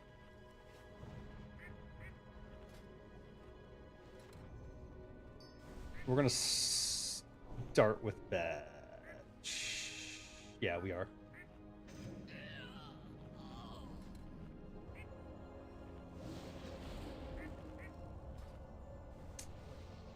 This is dissolvent, so we're gonna switch to deadly. And I don't even think we need to replace this. Yeah, we're gonna leave that up. If you did something similar in your own spin without the clickbait and zoomer humor, it might do really well. That's what I'm thinking. I do think I'd play it up as like a news personality. A little bit of character acting. And I don't know. We'll see. I do want to have some humor in there, otherwise it gets too dry. But 100% based on fact and no without any embellishment or like hyperbole or claiming that this is dead or that's dead or everyone's insane, that kind of stuff.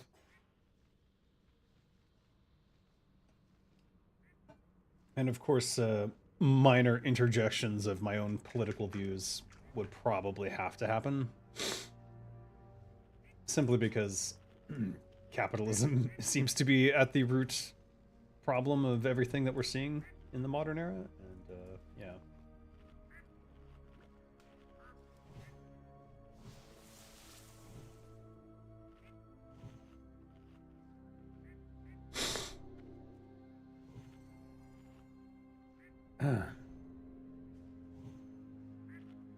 As much as I hate to say it, clickbait seems to be such an insanely effective way to get views. I know. I'd like to think that I can do it without that, but my most popular video of all time is me saying Blizzard is dead.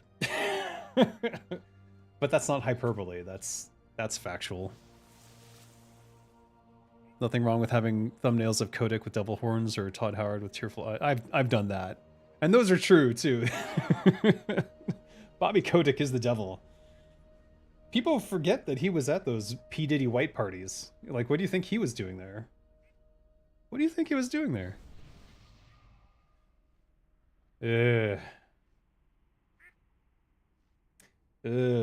Anyways, he's out of the industry, so we don't have to worry about him anymore. At least, not right now. I'm thinking of ordering lunch.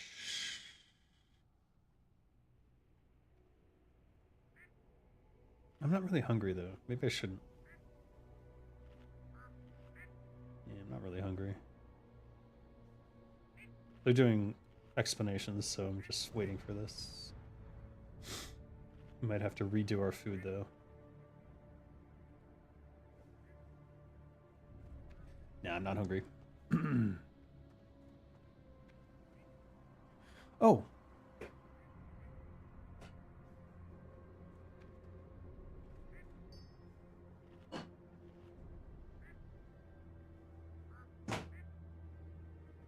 Zero-calorie soda.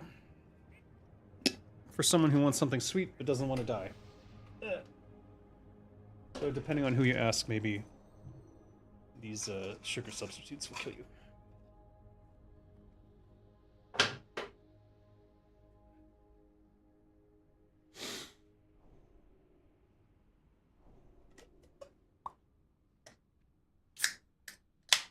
Yeah, so I'll work on that game dev news show as my next like thing, and I'm gonna try to have an episode. Actually, here's the question. Maybe I'll do a poll. If I did a news show, would you want it live, or would you want it pre-done? I'm gonna make a poll for this.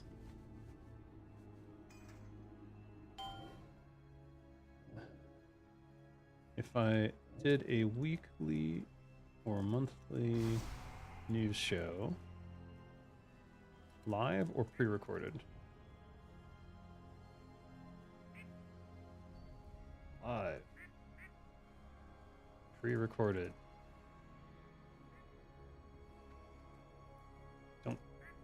Don't care. Just do it. Let me know what you think.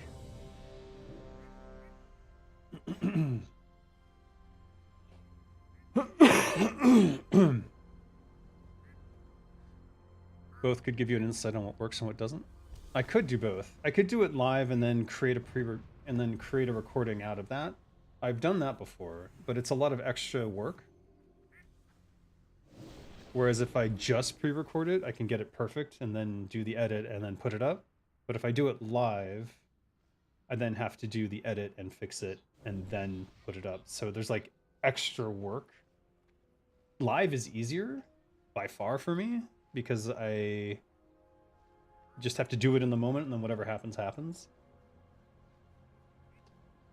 But you also can say stupid things and make mistakes, which for a news show, you want to be very careful about that. You want to get things correct. All right, I'm going to eat this food again. You like pre-recorded because I think you'll be able to trim the fat of the content more and think it through more? Yeah. Well, even if I do it live, I will have a... Thank you, Vinny. Be sure... Bots and cats? Bots and cats. Bots and cats. Be sure to thank Vinny when you get the chance. And... Zakas. Be sure to thank Vinny when you get the chance. Thank you, Vinny. I appreciate that. If I were to do it live, I would script it. So I would know exactly what I'm going to do. If you want to know what it would kind of feel like, check out some of my old episodes of Fury Radio on the Engines of Fury YouTube channel. It would be something like that. Oh, all right. I got to focus.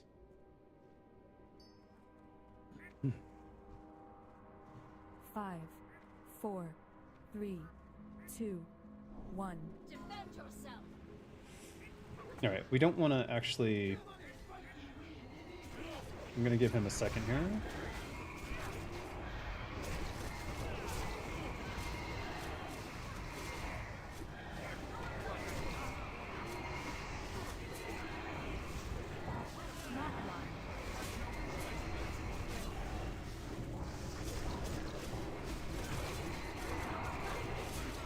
I'm not sure we're going to make it through this.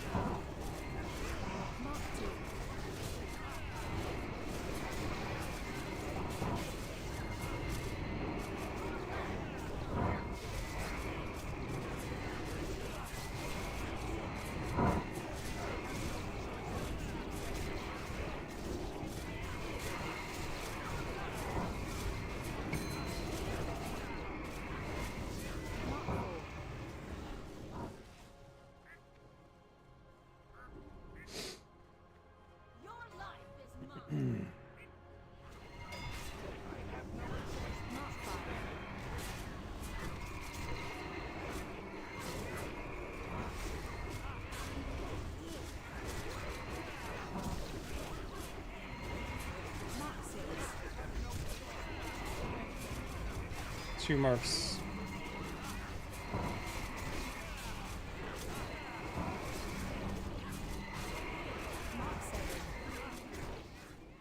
We're gonna hit our slice and dice here. Your life is mine. I have no choice but to obey.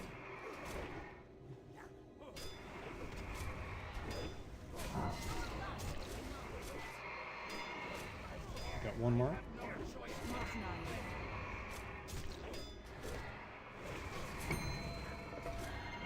What?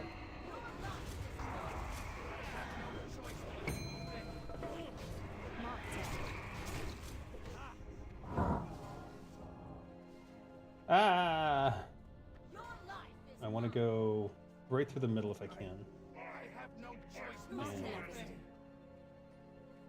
Ouch. Your life is mine. Mark 12. Oh shit!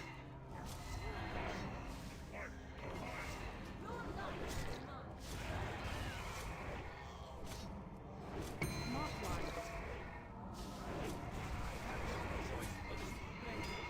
We have two marks. Point 7 move. Mark 2. we're out of here. Your life is mine. Bow to the might of the High Lord. Mark 3. I'm gonna go kill Mograine. have no choice but to obey. Your life is mine. Mark 4.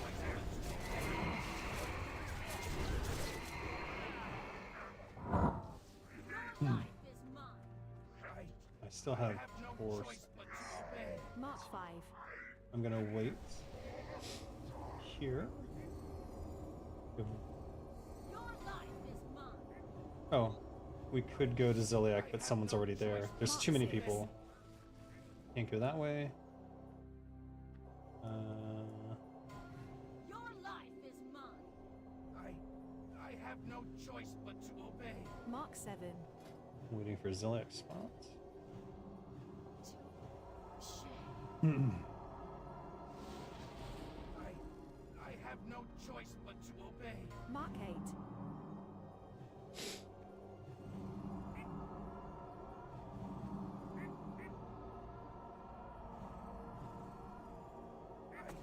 I have Mark no 9. choice but to obey.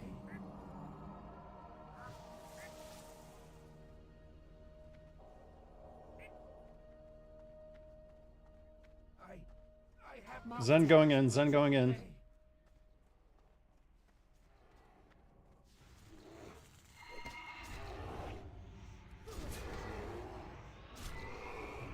Mark 11. I have no choice but to obey.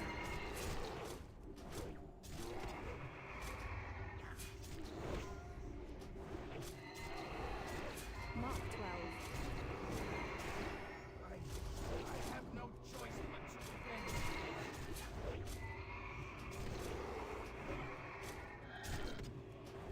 Mark 1. I have no choice but to obey.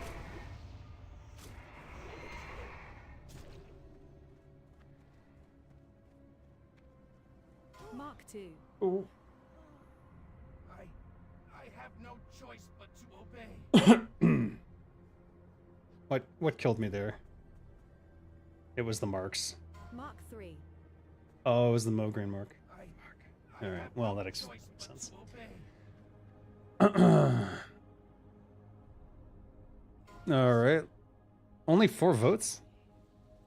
I see 13 people watching. Does no one care? Don't care, just do it, or pre-recorded. Yes, Master. Does that mean that people don't want me to do the show? Should I do another poll?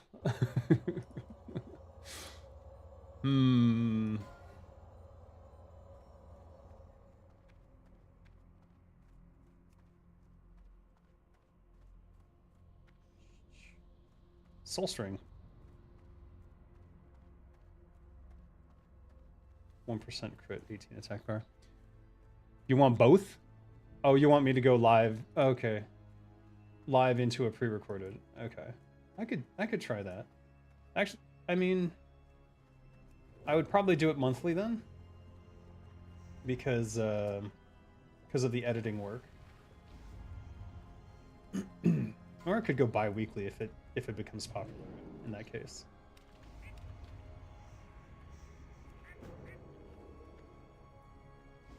Pre-recorded is the most standard thing on YouTube. True. Well, I was thinking for a news show, most news shows are pre-recorded or are done live and then edited into a recorded show because they have a live audience. I like the idea of having a live audience who can ask questions and then having a Q&A session during that period. And then creating the pre-recorded show out of it afterwards. So maybe that is the way to go. In fact, maybe what I could do, tell me if you hate this. I do it live for members only. I do it live for members only and then create the pre-recorded out of that live show. So that way I know that the people who are asking questions and stuff are pretty serious. not some Not some rando buttholes.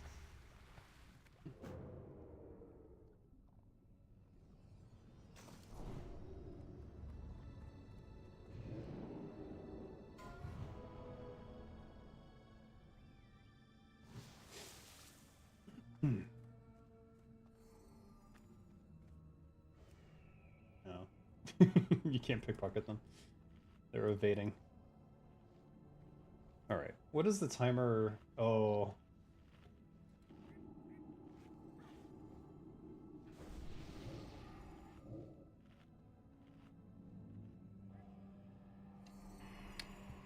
That's okay, doing it live and put the non-prem versions later as a video. Yeah, I think that would work the best.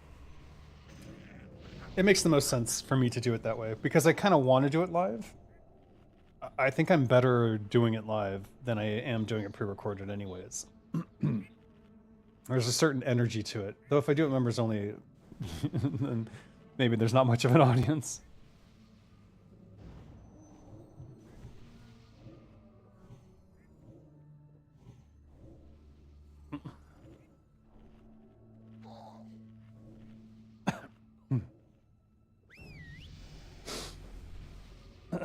Alright, let's check my gear.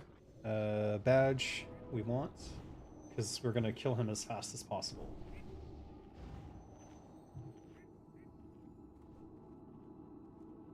Eat an agility food.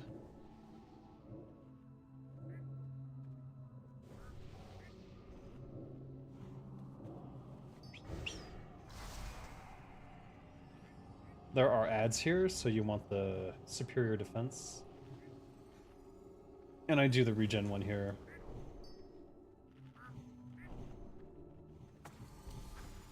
We have deadly and corrosive. This will last through this fight. It's a very short fight. Okay, the soda is kicking my ass.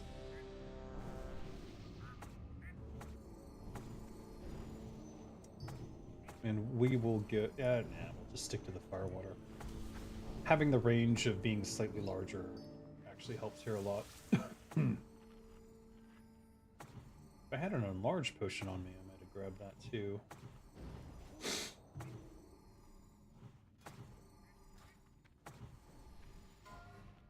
Five, 4, 3, 2, 1.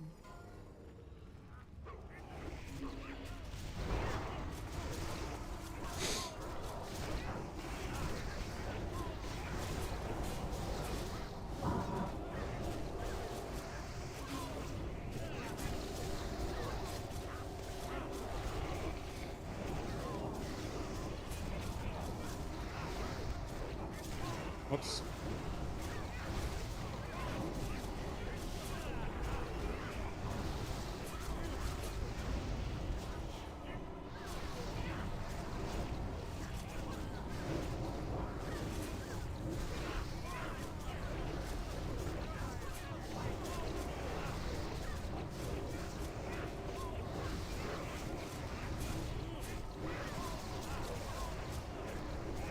I couldn't see my slice and dice, so I wasn't sure when it was. I don't have his back. Fuck. I cannot get his back. Is he on me? I think he was on me. Wait. Yeah. Painful. Ooh, hatchet. Nice.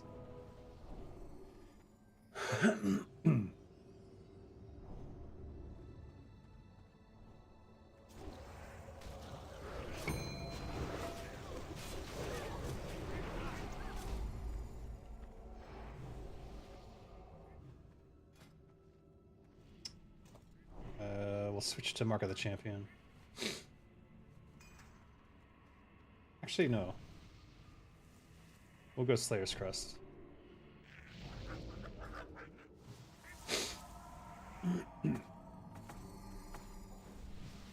Have you ever done those crystal quests in Angora Crater? Yep. I need white crystal, so apparently I have to combine those that I collect there. I just don't know which ones. You know anything? I don't know anything about white crystal. I don't remember that being part of the quest. It's yellow, red, green, and blue. and then you can combine them in the... There's those little towers all around the edges of Ungoro Crater, and they convert them into different buffs that you can use. Some of them are quite good. But I don't... Maybe one of them is called a white crystal? I'm not sure. But look for these little... not towers, but little crystalline structure things that are on the four corners of the map in the north, south, west, and east. And I think I remember one of them being white looking, but I don't know if it's called a white crystal. But I think that whole quest line makes you combine something on each of them, or at least use each of them. Oh, I need to get to my nature protection, have that ready.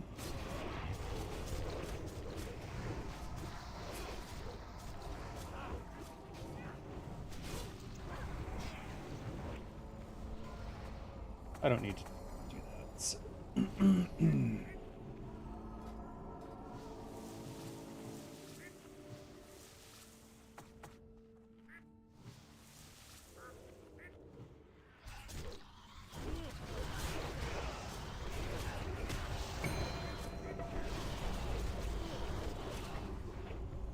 Alright, I better focus up, otherwise we'll die.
Ooh, nice hat.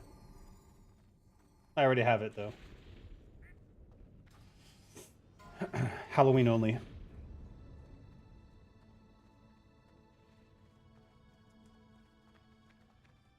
Yeah. So if you're having trouble with those crystals, it's probably something you have to do with the things in the corners.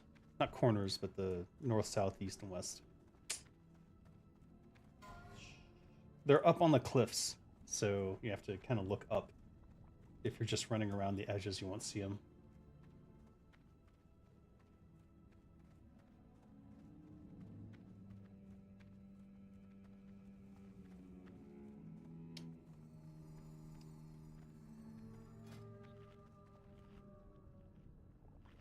Is he undead? He is undead. I'm gonna go...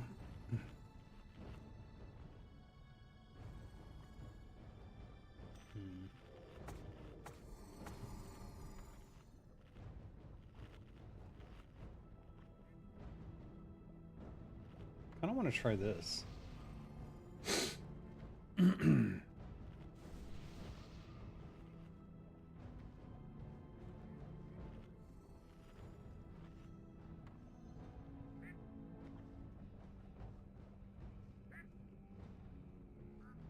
Yeah. Let's try this. Oh, yeah.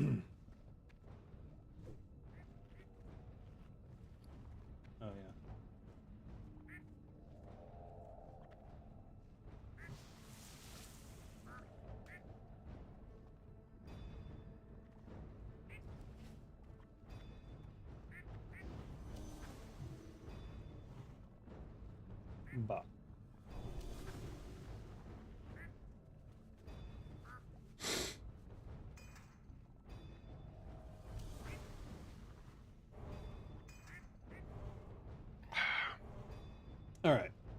So we're gonna try to go for huge backstabs here. We'll see how it goes. Theoretically, I should swap in Consecrated Sharpening Stone on the offhand. I have no poisons up. Let's try that on my offhand, and we'll do a deadly on the main.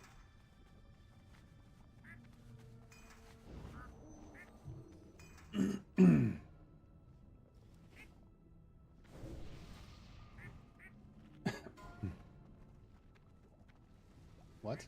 5-2. So I'm the second group. So we'll wait for the buff before we do the full unleashing of damage. What is my crit at?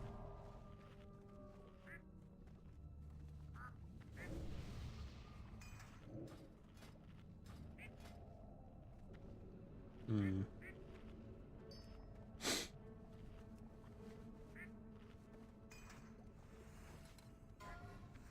Hmm. 5, 4, 3, 2, 1.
Whoops.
Brimstone Staff. Nice. Your security measures have failed. This interruption immediately. Alright.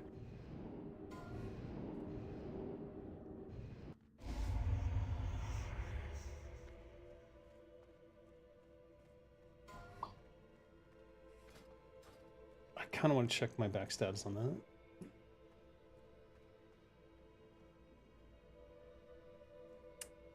Damn. 88% crit. Hmm. Hmm.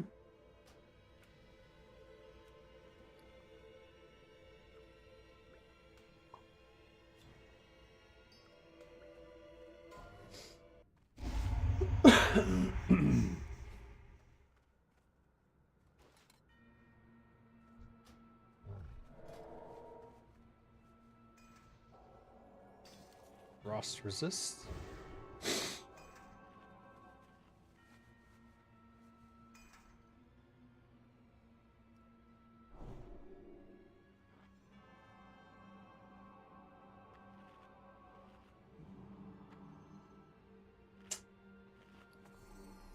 Where's Kiss of the Spider then? Alright, you know what? I'll just leave it on this. I don't care.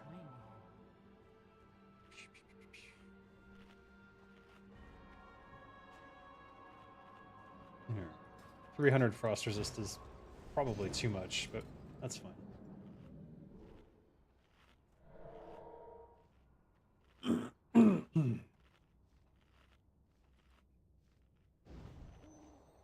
And we'll do a Juju Chill.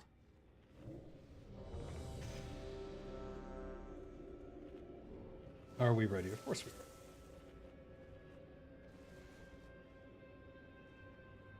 I recommend 300 frost resist if you can get it.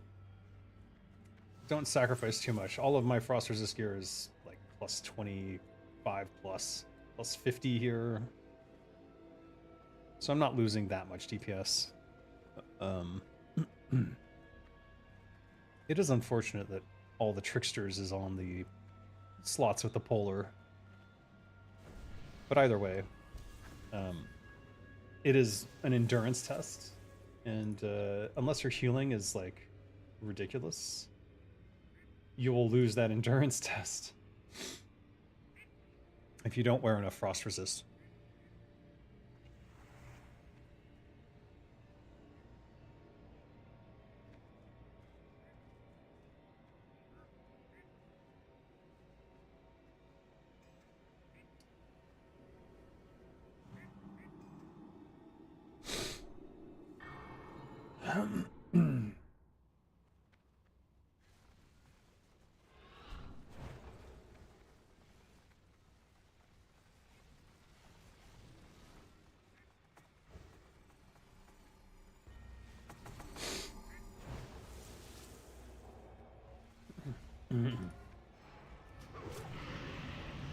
Oh god.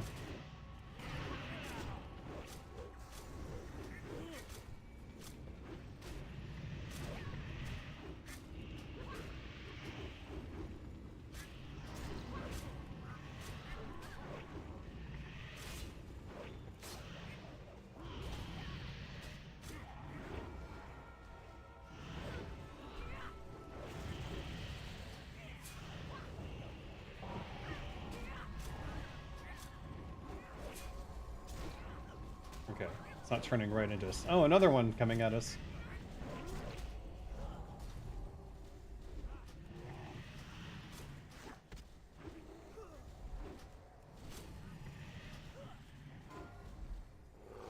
Did I get frozen? Oh, it was me. Oh, I forgot to do my Juju Chill.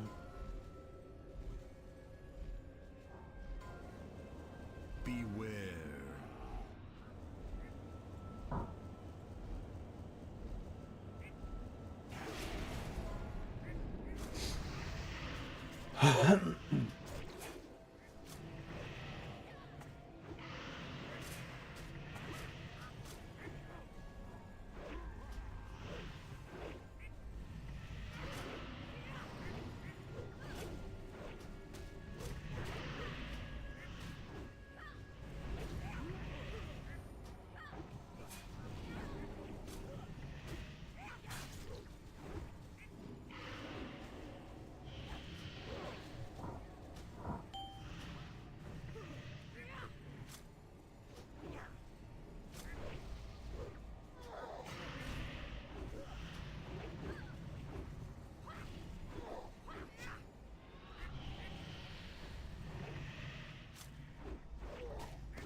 Hey, Kinglich.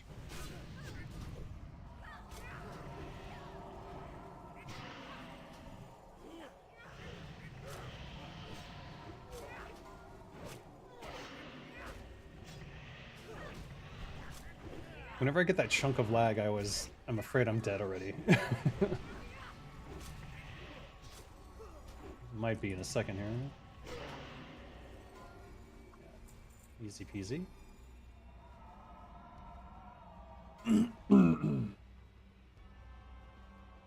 I don't know. I sacrificed about Our preparations continue. 3,000 DPS. It is Might of the Scourge. soon all will serve the Lich King. Uh, And in the end, I did request it a while ago as Zenrai, so. so long as you do not falter. I foresee no complications at this. Wait, what is this? Your security measures. He said he would put me on the list. That was a while ago. Hasn't dropped since then, so I don't know. Immediately. Yes, Master.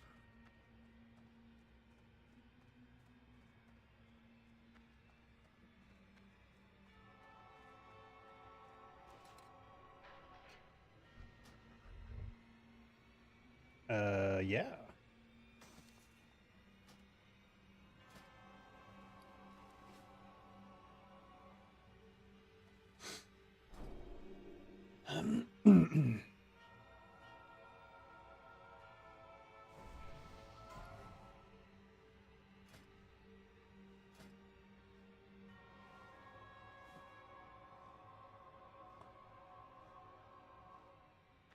Oh.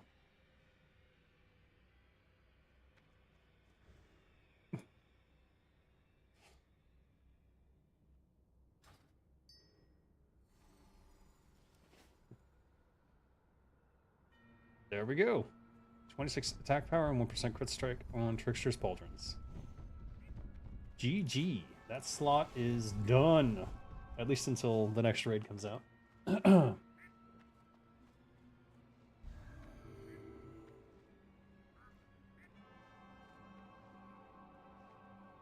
Alright. Let me think here. Oh. Soldiers of the Cold Dawn, obey the call of Kel'Thuzad.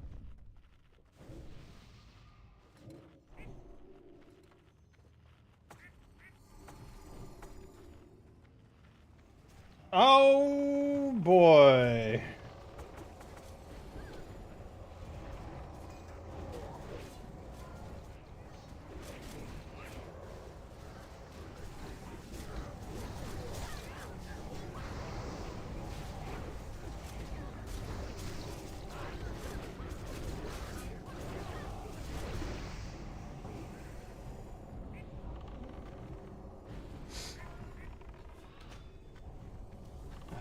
Jesus.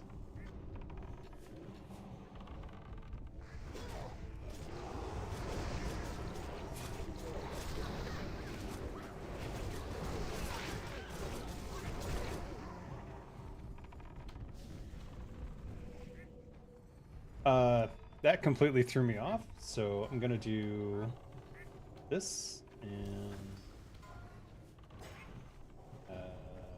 oh, that was already up. Shit. And I need frost protection.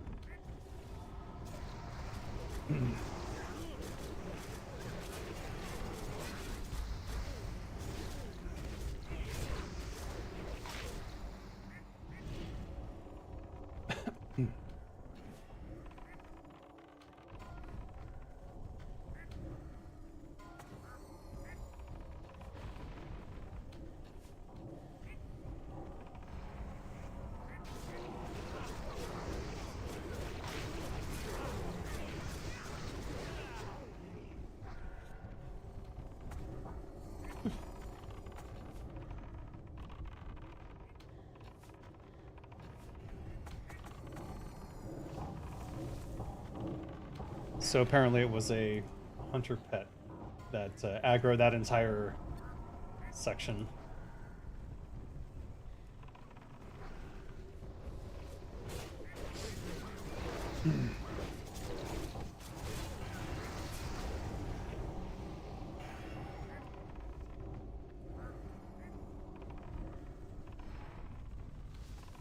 Bah. Alright, let's get this out of here.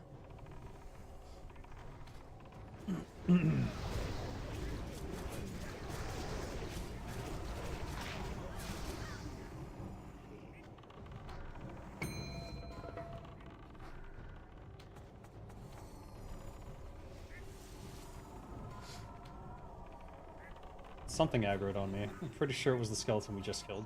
Or the one before that one. Let's see. I mean, yeah, it was.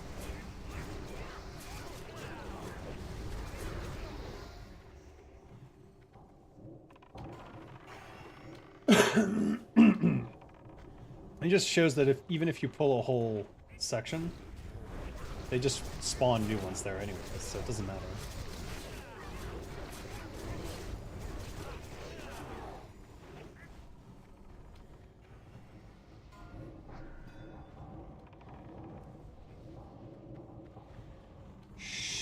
Son of a Gunderson. Alright.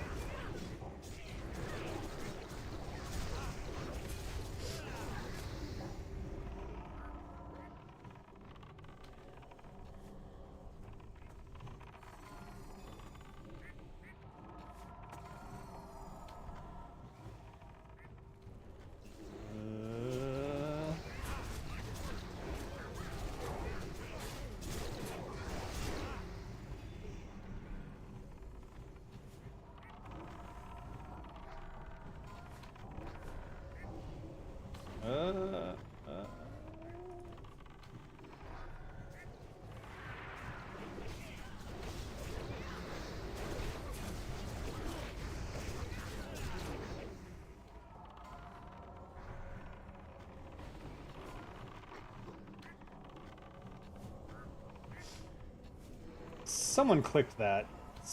I swear. Someone clicked that shit. I'm not.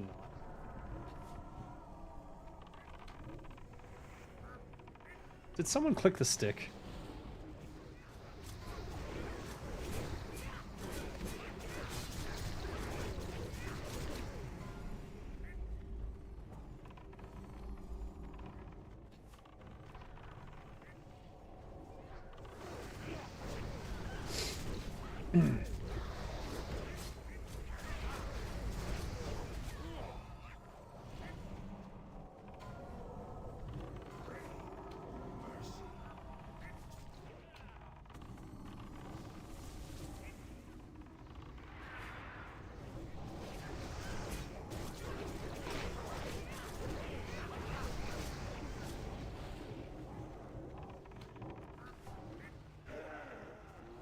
We're gonna wait a second here.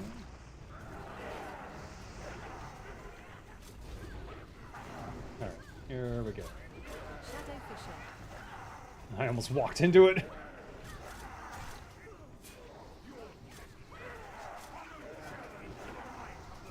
Shadow Fisher.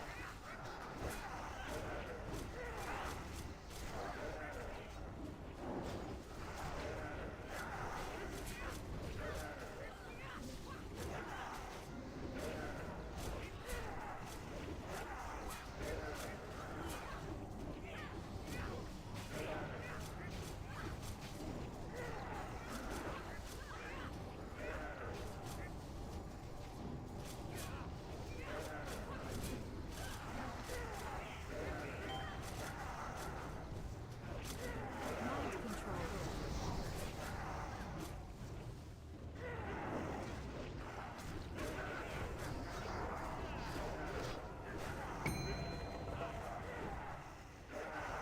Is he coming?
Hmm.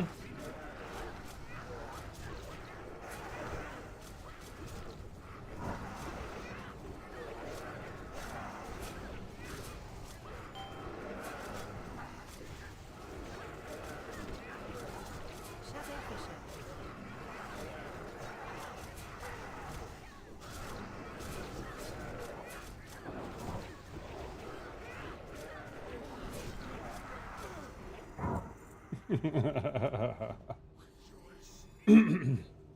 That was rough.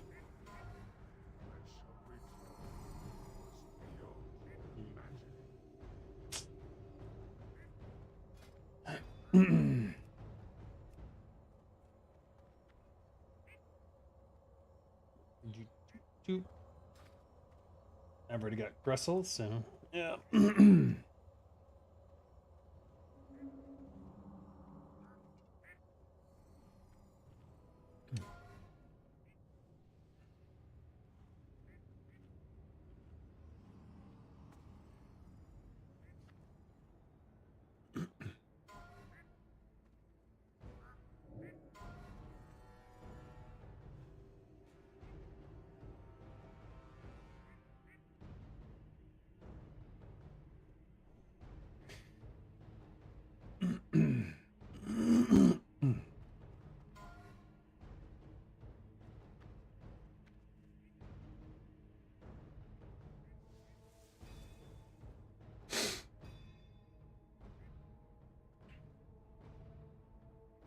Oh dear. Watched half of Dark season 2. Oh, I haven't started season 2 yet. I finished season 1. I liked it. I just finished procuring it, so I was gonna watch it either today or tomorrow.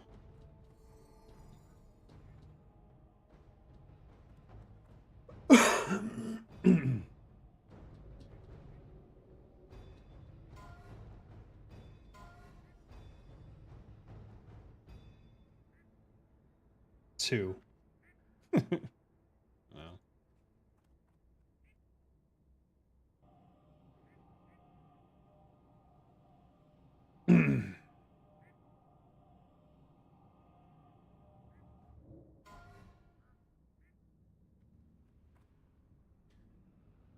Don't know that show? Dark? It's a time travel drama horror. Is it horror? There's a horror element to it. It's very dark. Both literally and figuratively. It's a really cool show, but you have to give it a chance. Wow. Oh, there's no loot for me. I don't know what I'm thinking.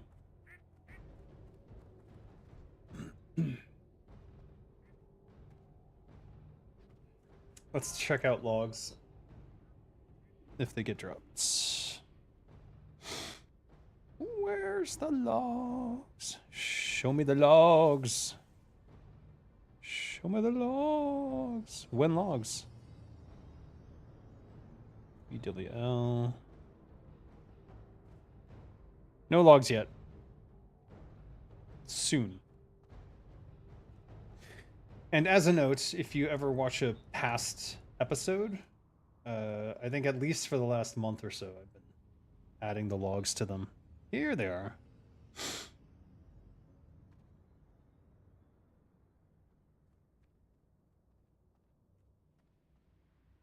Bah.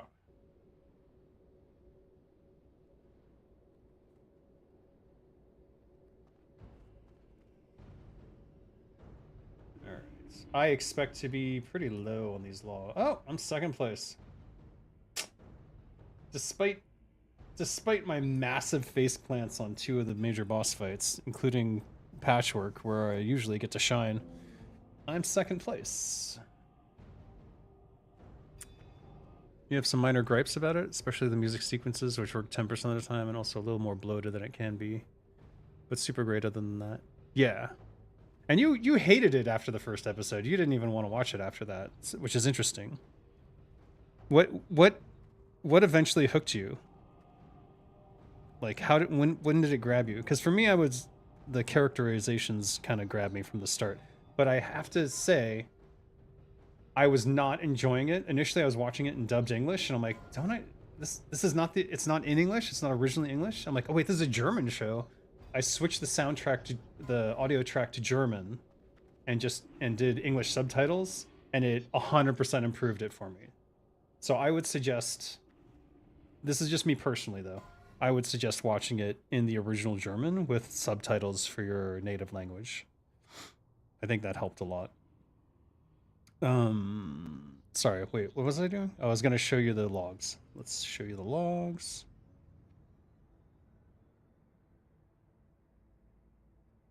Boop. So, yeah. Let's check out each fight. The new Bracan, we did okay. I think, where's that Blade Flurry? I wasn't Blade Flurrying. I had Blade Flurry up, and I wasn't apparently hitting the second mob. So that explains that. Grand Widow, I died really early, so that was disappointing. So this is far from a perfect run. It's interesting that I'm still somehow second highest. Oh my god.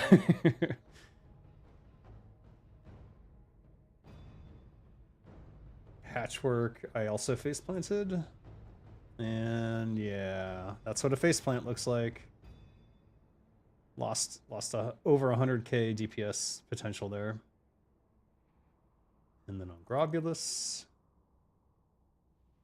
Number 1, did very well on Grobulus today. That makes sense. I was definitely...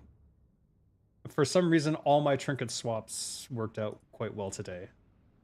So I think I've gotten the rhythm of it, which is that when you vanish, you click it, wait a sec, click it, and don't hit any buttons. Because if you ambush, it won't swap. And you have to wait for that global cooldown.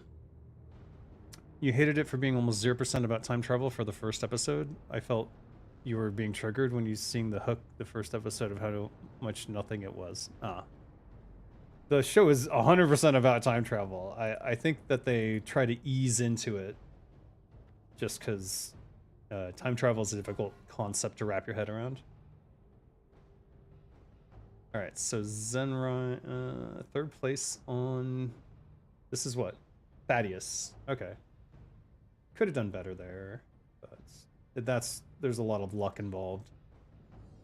This is an attempt on Resuvius. Let's do the kill. Kill on Resuvius.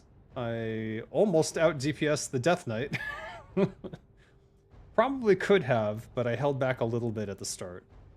Because I saw myself on the threat meter getting near the understudy, and that's not a good situation. And then Gothic. Gothic, surprisingly, we did decently at Gothic. It's not usually a fight that I get to parse very well on, just because of the random mobs running around. 4 horsemen. Dominated. Nice. Actually outdid Killen. Take it. And Noth, I expect I was number 1? Or was I number 2? Oh, Marky Mark was number 1. Oh, because he has the Whirlwind. Yes. And there's lots of ads on that one. I did Blade Flurry a little bit during that. Probably could have done a little bit more of that. Hygen the Unclean. Dominated. Interesting. Loteb. Second place. Still pretty good. Which one did I start? I started one of these fights with the, was it Loteb? I think I started with max backstabs. So we'll have to check on that. Sapphiron, Icar did well here, but I know that he has been stripping out his frost resist gear, and we've wiped in the past because of that shit. So maybe I'm overkill on the frost resist. Maybe I could go with 200. and get some DPS back. Kel'Thuzad. Yeah, we did good here. Could have done better, I'm pretty sure, but we didn't get MC'd and we didn't get killed, so that's mostly where that damage comes from. Overall, not bad. Is Rogue that broken, or does your Rogue raid just have goated rogues? We have goated rogues. I'm definitely... I'm not bad. And, Song... 30, I think, or Song, he does really well. And this is like his third rogue or something, I think. Actually, I'm not 100% sure. But yeah, the rogues are a little bit OP right now, but they're supposed to be. But you can see that a warrior still is the top because of execute for the most part.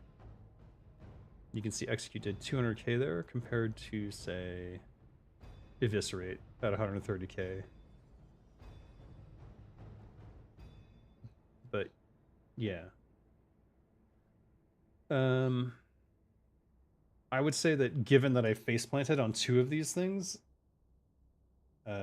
maybe rogues are a little overtuned. I expect they'll get a nerf. I expect they'll get a little bit of a nerf to their agility regen because combat rogue has... Let me show you actually. It's easier to show than explain. This is the new... This is the new Blade Fleur, or what is it? Blade Rush. Increases your melee attack speed by 5% and reduces the time between your energy regeneration ticks by an amount equal to your agility. So read that part right there. Energy reduces time between energy regen ticks by an amount equal to agility. What is that amount? Not sure, but at this point we have, you know, 600 plus agility in a raid. And I don't even have all the buffs right now. So I think it tops out at like 800 something. But if you look at my... I don't know that this accounts for the energy tick changes. It looks like it though. So that is huge. And I don't know that they understood how huge of an impact that would be, but that basically puts Backstab Rogue at the top again because you have the energy to just blast through everything most of the time. And with Adrenaline Rush, only Backstab Rogues can fully utilize Adrenaline Rush with this increase or decrease in energy ticks. Because what Adrenaline Rush does is it increases energy regeneration rate by 100%.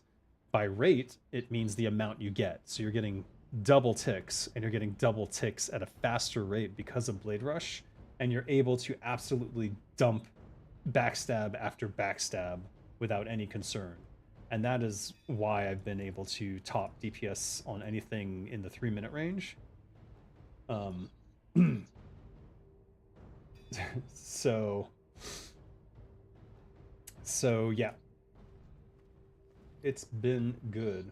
Oh, Gadgesan.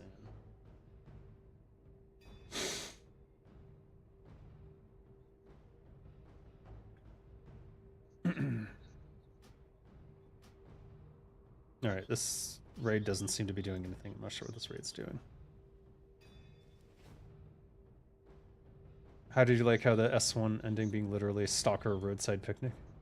Stalker Roadside Picnic.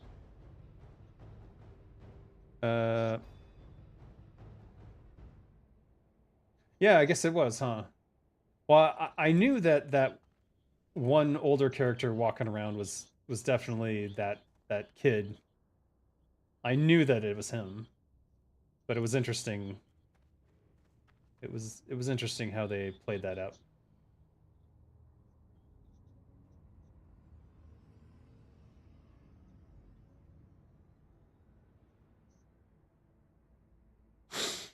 My God, someone's really loud.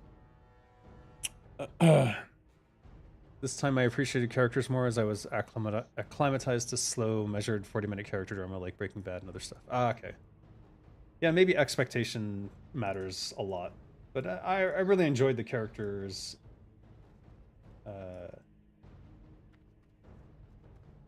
in Kara, sorry, in Dark.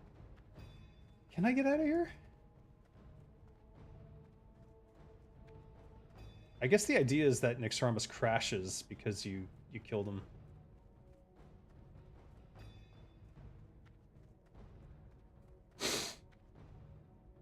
What are you guys doing?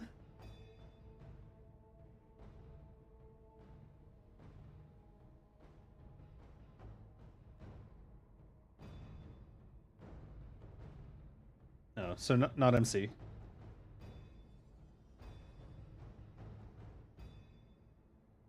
All right, they're doing Kara 10. I'm not going to do it with them. I'm going to save it for later with Absolution. And I'm going to drop. They are loud. They're just loud today. So I couldn't hear what I was thinking. Let me show you what I've been trying to do with over in Gadgeistan. I finally found this quest. I'm not sure. It seemed a little hidden to me, but basically there's this box over here called the Eggomatic, and it takes a hippogriff egg, and then when you turn in, this doesn't show up until you do that the first time. So there's 4 kinds of eggs. Each kind of egg gives you a quest completion. So I got all of them except for an extraordinary egg. So I'm going to do it one time just to show you and pray that I get an extraordinary egg. It takes quite a bit of time to do this, though. You can only carry 1 egg at a time, so it is extremely time consuming. But basically you go to Faralos, and I'm not sure where the Alliance would land there, but I think it's a little easier for Horde to do. You realize the Caped guy is the main character for the future the moment he appeared? Oh, because he looks like the stalker guy? Stalker character? I don't know. What is it?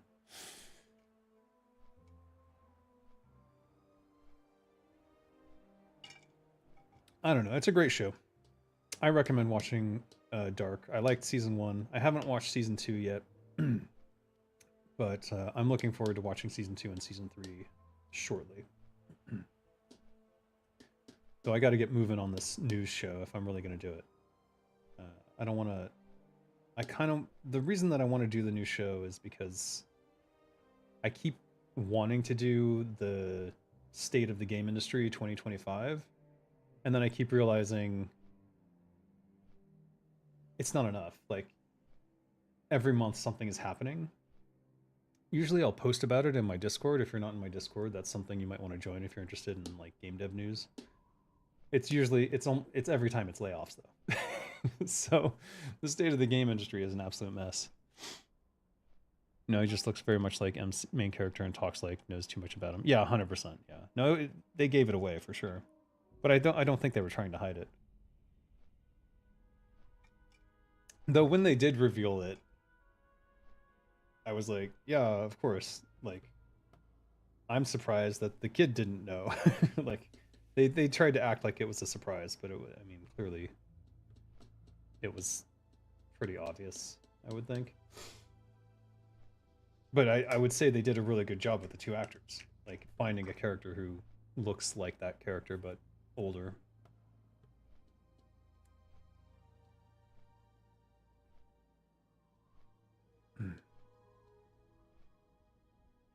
You now have a time server in China, and many of your American streamers are also playing it?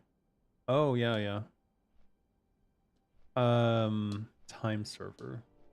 Well, bear in mind that Turtle WoW is already in China, so people were already playing Turtle WoW in China. If you're talking about retail classic WoW, China has a classic Burning Crusade, is it? And Wrath of the Lich King server, which is what people wanted, but America does not have that. They don't have a classic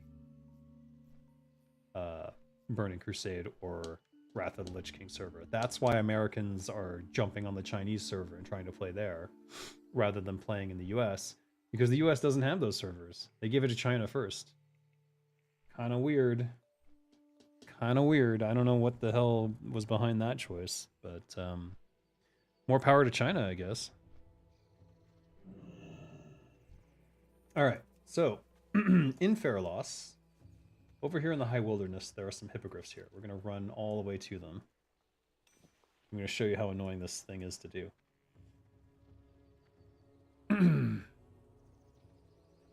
You heard from other people before, but they have an amazing cast in terms of everyone looking recognizably similar. Yeah, no, they did a really good job. There's even like sequences where they show the young character and the older character, and they're spot on almost every time. They help with cuts from past character to the future, just in case you forgot who's who. Yeah, yeah. No, they did a really good job with that, and they made it very clear who was who. Though sometimes I still forget certain characters' names. I'm like, wait, who the hell is this?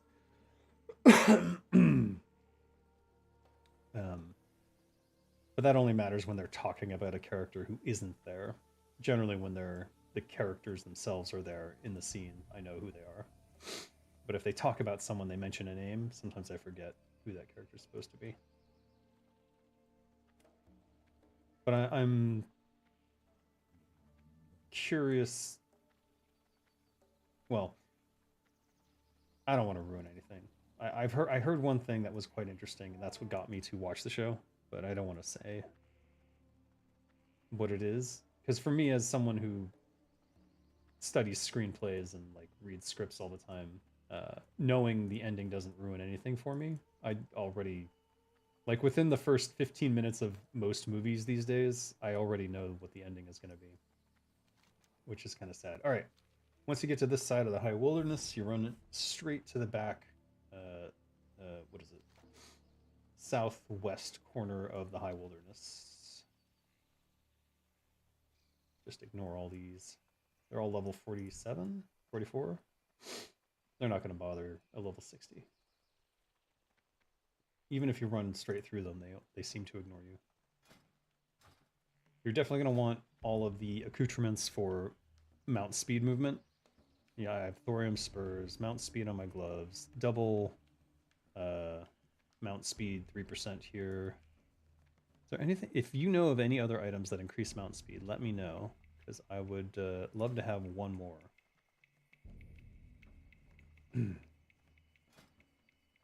I actually was racing. Mount speed movement counts in the race, the Goblin versus Gnome race in Shimmering Flats. So when you're doing that race, if you see someone speeding ahead of you, they've probably got all of these. And the Paladin mount speed thing, which does not stack with them, works in that race too. So here it is. This is a hippogriff egg. They sell for 2 silver each. But I believe they have a 10-minute respawn timer. There's several of them. There's more in the back over there. They're up, like, hidden in the cliff edges.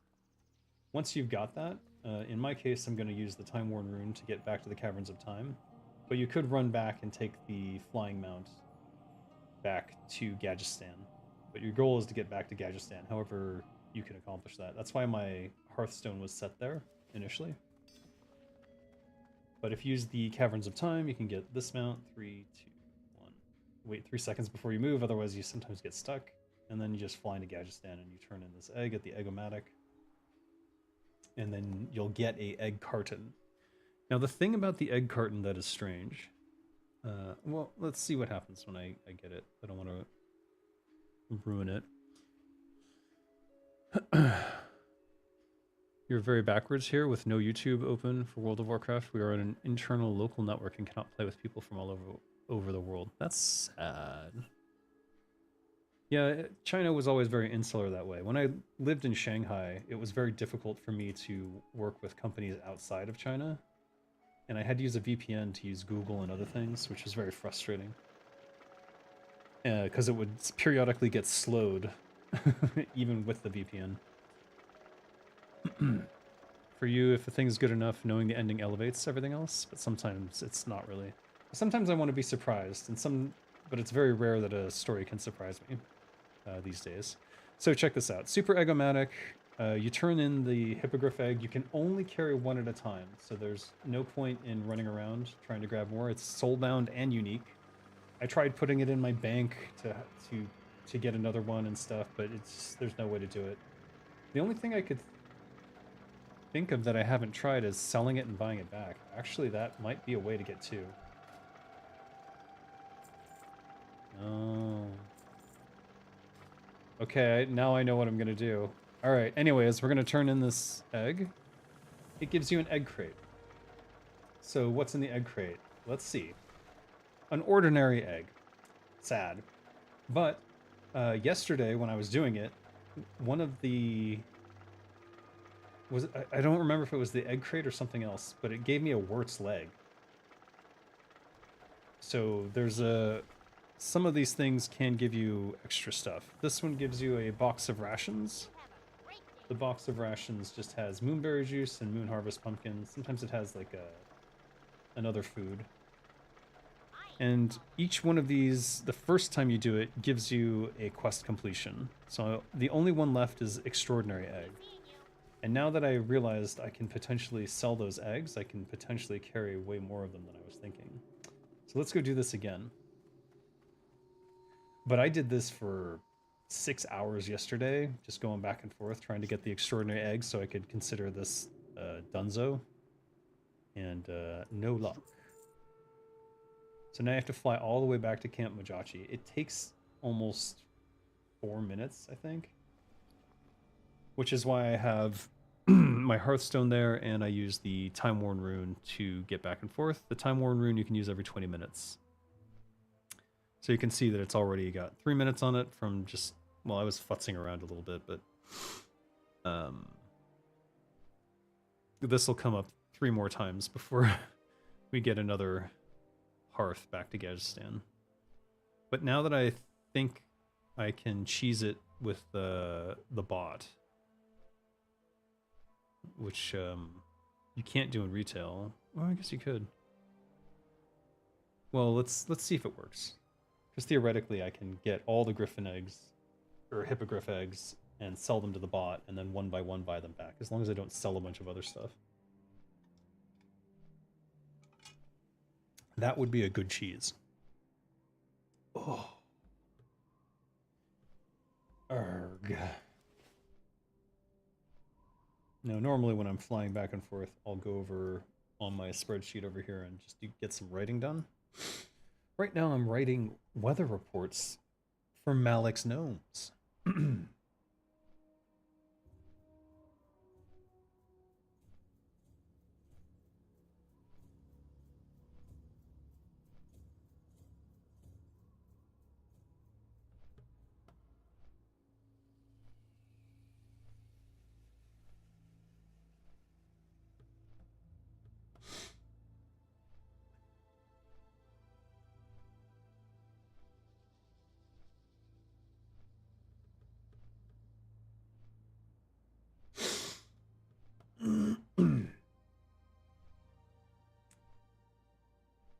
So we're one of the complaints about the weather reports on the radio was that they were too repetitive. So what I've done is I'm not going to show you. I'll let it be a surprise. But I've created basically a weather report system, which I was hoping would be hooked in to what the actual weather is in each of these regions. But apparently that's not going to happen. But instead, it has 4 introductions to this is the weather reports, and then for each area that we decided to do for this version of the weather reports, it has 8 1 2 3 4 5 6 7 8 or 9 potential things it can have. So for example, it can be clear skies over Ajara, or heavy rain in Ajara, or warm weather in Ajara, or whatever. And so from that, you can randomly pick from each of these, and there's like 8 or 9 areas, and then there's an outro. So in terms of repetition, we can theoretically create thousands of weather reports, and I have 2 characters done so far, and I'm working on a 3rd, and eventually I want to have 5. And then the weather reports will never sound the same way twice again, as long as we make enough mixes of those things. And I'm wondering if there's a way to do it systematically, such that... whoops. What the heck? Oh, there we go. Why would I want the... Alright, it doesn't matter. Had to get the writing materials on. You hate Dune for being like... He looked at his dad, not knowing he will betray... the dead... What? House Atreides? Talking about Dune. Written by the future wife of Paul Atreides, the Emperor of Mankind after Jihad. What? I don't know what you mean. I don't remember this part of Dune.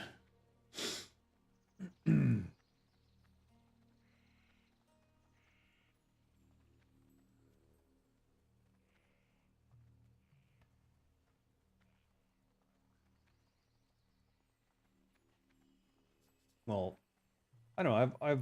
I like Dune as a book, the original Dune book, and I read the second and third. They were also good, and then after that, I kind of didn't want to read any more Dune. Like, it was a great world. I really appreciated the storytelling elements and the like abuse of religion to manipulate people and all of that stuff. And then the prophecies the prophecies becoming real, and I don't know, it's just a really well built world. And in terms of an intellectual property, I think there's a lot of cool ground to cover there. I really should play the MMORPG. Or is it a survival MMO? I don't know what you would call it.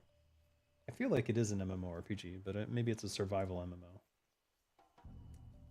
Maybe I'll check on Steam. I did buy it recently. It was on sale, I think, for $40. Or did I buy it? I can't remember if I bought it or not. Well, maybe I'll give it a try soon. And then we'll see what I think. Alright, so we're back. It's respawned.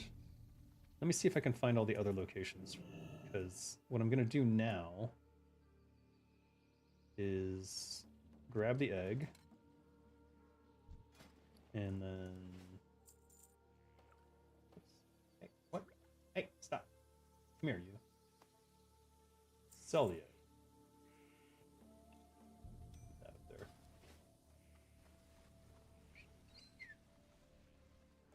In the book, it spoiled all events between the first and second book, right before Paul's father getting betrayed. Oh. Well, he was trying to show the power of the Bene Gesserit, that they knew that this would happen. I think I know what you're talking about now. Not 100% sure. It's been a long time since I've read Dune. I used to read it like every 2 years or so. I would just read Dune again. But I haven't been reading a lot lately.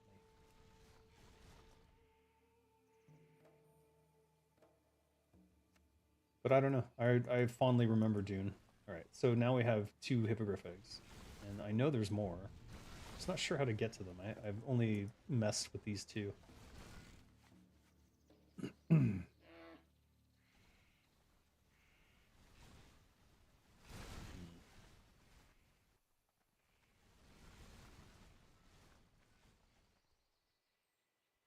Alright, not that way. Maybe this way?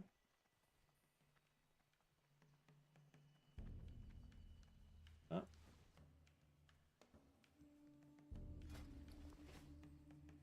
Alright, where did it... Oh, there it is. God, I really gotta fix my inventory here. I want to make sure that it goes into a place that I can see it. If I buy back... Oh yeah, okay. Alright, I can cheese this. Let's cheese the F out of this. I can't believe I did this for 8 hours yesterday and didn't think of this. Of course, you can only do this if you have a repair bot companion.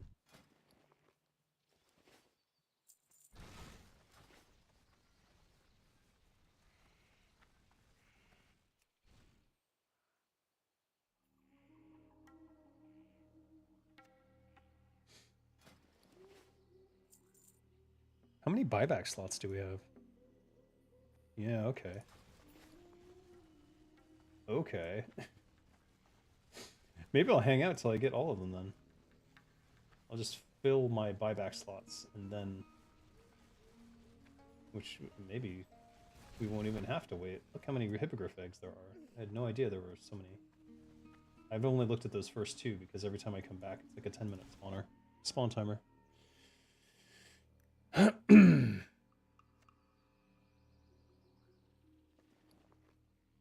It's just, it's a history book with a precognition of all the future events. I don't know. I don't know what version of Dune you read.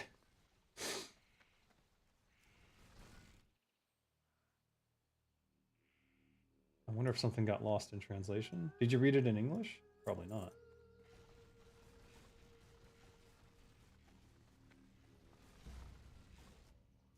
Look at that. So we have 6 more we can hold.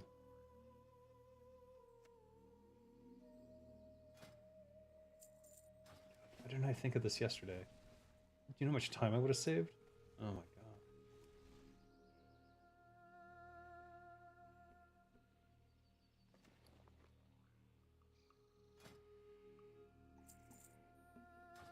Still have 4 slots.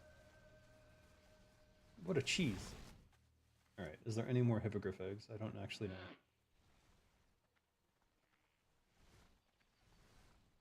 How interesting that they just lay their effing eggs up on the cliffside and don't protect them at all. These hippogriffs are terrible parents. Oh my god.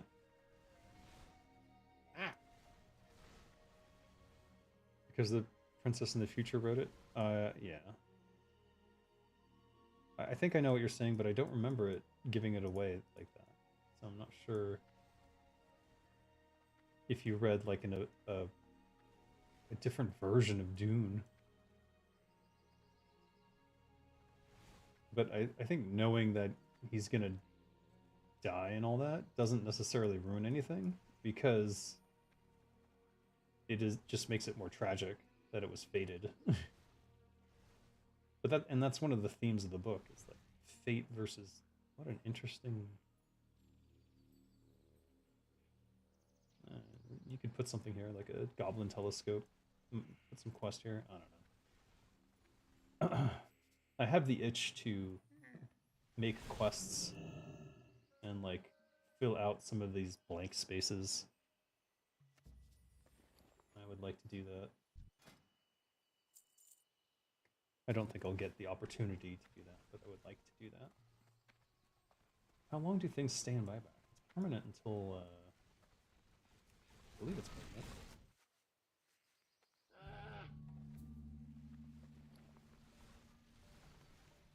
Should I just wait the 6 minutes then? Because it almost takes 6 minutes to get there anyways. This one's already respawned. Oh shit. Alright, we're gonna fill these up then. This is awesome. God, why didn't I think of this yesterday? Can't believe I spent 8 hours doing it and didn't think about this. It just shows how important it is to sit there and consider solutions to a problem before you do it. I was also tired. Maybe that had a lot to do with it. So I was mindlessly doing a task while I was writing in the background. So most of my cognition was being devoted to the writing task and not to thinking about a solution to this issue. A good night's sleep seems to have fixed it. Is that the one I just got? Maybe it is.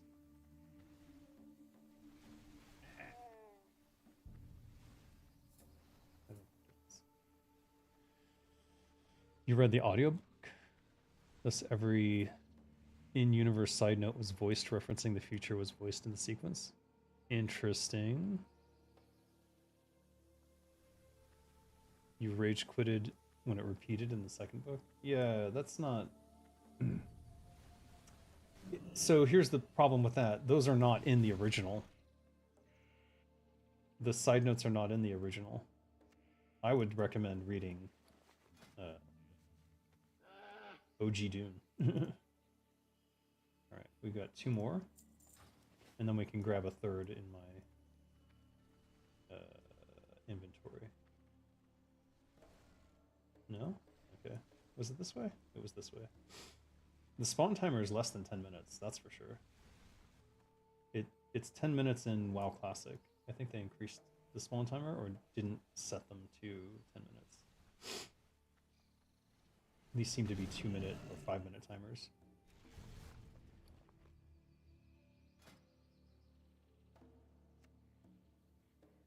Alright, last one, and then we can put this in our inventory, and then we'll run all the way back. What is it, 4 minutes? It's almost the same amount of time, honestly. But I'll make the trip. Whoops. Alright. You saw the cheese here first. Oh, I need one extraordinary egg. I just want the quest completion. That's really what I'm doing it for. But damn, I could have saved so much time yesterday. Do you know how many times I made this trip? I won't get into it. It wouldn't have been so bad if the flight points were closer, because while I'm on the flight point, I can get the writing going, but a lot of the journey is spent just, like, making sure you don't run off a cliff. This guy okay? No, he's kind of low.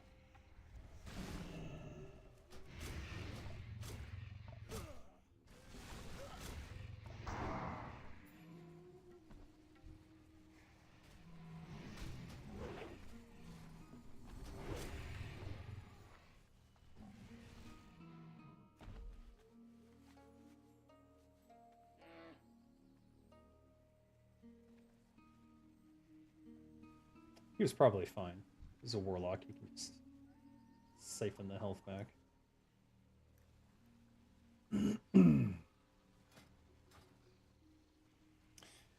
Yeah, classic Dune. I highly recommend reading the original book. I recommend reading it as a book, though, not an audiobook. But I'm totally biased in that regard. It's just a big part of, I don't know if I want to say childhood, but I don't know when I first read Dune. Must have been my early teens. I was definitely a book hound. You know, there was in grade school we had the reading, what was it called? Reading something, some sort of challenge, basically. And then if you completed a book, you would get a coupon for Pizza Hut. I was like, what? For like a free personal pan pizza. And there was a Pizza Hut on the way home from school, and I would ride my bike home. So, like, once a month, I would I would read a book and do the task and get a free pizza, which was great. Because that Pizza Hut had an arcade too, a mini arcade, like just like 3 or 4 machines, Outrun, Asteroids, and I forget what the third machine was, but it was something I wasn't interested in.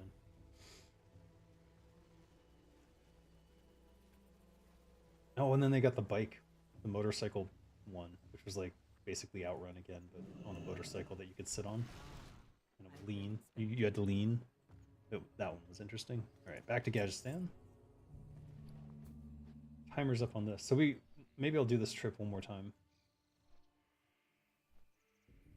Let's dump some of this trash. We don't need to have these. Are these soulbound? These are soulbound. I guess I'll hold on to them for now. They're only 2%. And there's no sell price.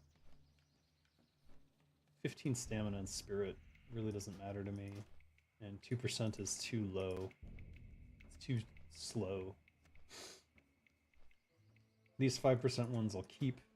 I'll keep 1 stack for the stamina and spirit if I can't think of any other food to eat. Move these over here.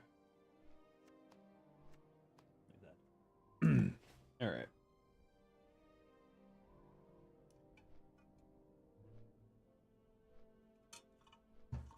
Hopefully this is the last time I do this trip, because I really just want that quest completion. So I've been working on getting the next step up from lore. What is it? Lore Keeper. But that requires 2,800 quests. I've already done the dailies that I can do today, which thanks to Wintervale I have an extra one, which is killing Snowball. So far Snowball has only given me pets that I already have, Um, and one cool T-Mog. Obviously Winter Veil oriented. But I need 418 more quests. 418. At the rate of dailies, we have 6 dailies. 419 or 18. Is it 18? I said 18. 418 divided by 6. It's 69 days. Nice. Or 70 days. But for each week, it's 9, so it's 10 weeks. But we have an additional 3 per week from the raid quests.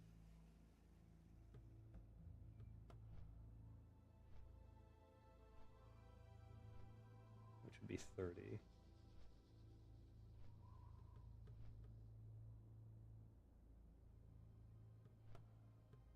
So if there's 3 per week, and 3 divided by 7, 0.42. So it would be 418 divided by 6.4285.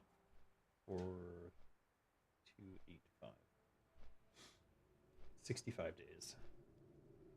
Blech.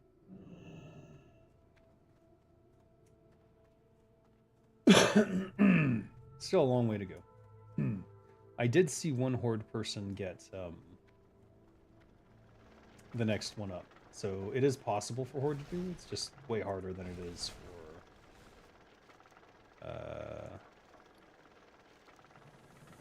Alright, we got an egg crate. These are soulbound, but they're not unique. So now we can go to buyback, grab a hippogriff egg. Oh, it's working. It's working.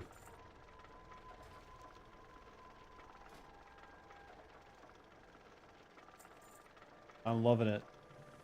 I can't believe it's working. I've never been so happy. Why didn't I think of this yesterday? God, stupid.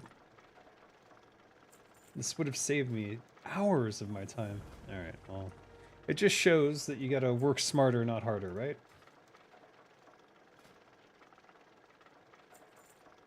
But you can only do this if you have a field repair bot, so it's kind of unique.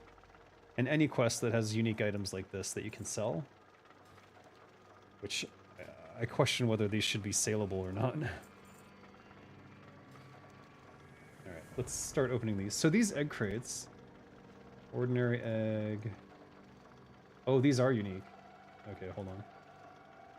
Ordinary, bad, ordinary, ordinary, bad.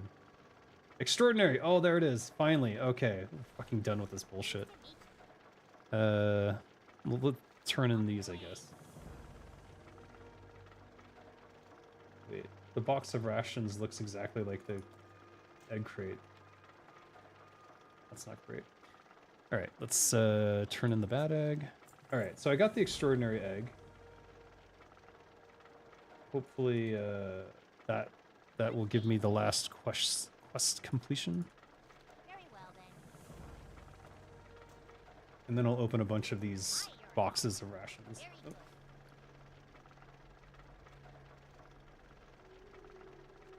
Oh. Fine egg. Fine egg gives you scrolls, I believe. Yeah.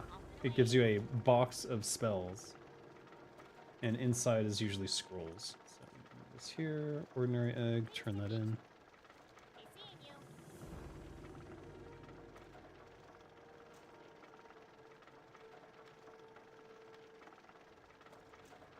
I just kind of want to open them in a row so you can see what that looks like. The bad egg just gives you 8 silver, or 9 silver.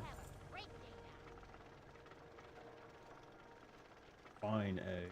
Another box of scrolls. Ordinary, box of rations. Ordinary, box of rations. And I think I still have 2 more of these. Let's do these. Buy back. Last one. God, why didn't I think of this yesterday? I'm so mad at myself for not having thought of this. Oh, this is actually difficult. We'll just... we'll sell this. So, egg crate, add egg, turn that in for 9 silver. Be seeing you. Fine egg, Interesting. box of spells, scrolls, bad egg, 9 silver. Very good. Alright, and this is the first time ever that I've gotten the extraordinary egg. So let me just make sure that this gives me a quest completion. I'm at 2,382 quests. And this gives me a box of goodies. Very well then. Slash played. 2,383. Alright, so I got the final quest completion. You only get quest completion for each one once. So you want to get each of these eggs once if you're going for the quest thing. And you get a quest completion for the hippogriff egg turn-in twice. So you could just stop there if you don't want to mess around with the rest. Let's see what's in the... Alright, so ration boxes. Moonberry juice, moon harvest pumpkin, greater mana. Moonberry juice, moon harvest pumpkin. Wurt's third leg, again! There seems to be a higher chance of getting Wurt's third leg from these boxes, by the way. So if that's what you're looking for, this might be the place to get it. This is the second Wurt's third leg I've gotten from doing these. And it came out of a box of rations, which is just baffling to me. Superior healing. Moonberry, moon harvest, greater mana. Alright, so nothing terribly exciting. The box of spells are scrolls, so Spirit 3, Scroll Spirit 3, Agility 2 is good, Intellect 3, Stamina 3. And these I'll just throw in the auction house, I guess. Or I could send them to one of my characters. Let's send that to Jornmore. And the box of goodies. First time opening this. Just a random 44-ish item, green item. Nothing spectacular, nothing to write home about there. So the Wurt's third leg seemed to come out of the box of rations twice in a row. So I would suggest, if you're looking for this, that's where you want to go for it.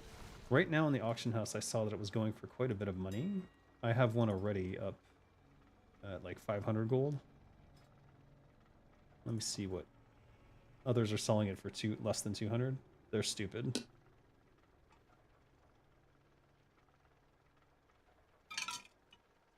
Because of the changes to how you get into the secret cow area, you need this item to get in there now. So this should be in the 500 plus range in my opinion. But whatever. If they want to sell it below market value, that's up to them. We'll see what the market can bear. I do want to get scrolls out of my inventory though. We'll hold on to that Wurt's third leg. I'm going to send it to get Kinra, attuned for the Cow King. The intellect scrolls sell terribly. Spirit scrolls a little bit more. Stamina scrolls usually go for 20. We got 25. Would gladly take that. And agility scrolls are usually quite expensive, but these ones not so much. I'll take 12 silver for one though, rather than sending it to my alt. And I saw that the pumpkins were actually selling reasonably. Put this up for sale at the bottom there. And this I'm just going to send to Alosh.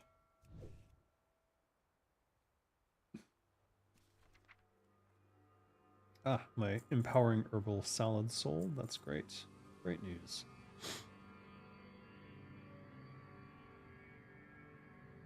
So this Squealer's belt has no level thing on it. So I think what I'll do is I'll send it to Kinra to put a enchant on. the agility one, and then I'll send it to my alt.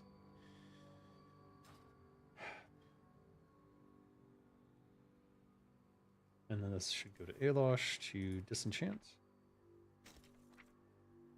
And this is a 1.2 DPS. We should probably put an enchant on that. And this has no level on it. We should put an enchant on that. Alright. And then this will go to Kinra to get attuned for its third leg. And I was going to send these to Alosh, but level 35. I'm not sure about that now.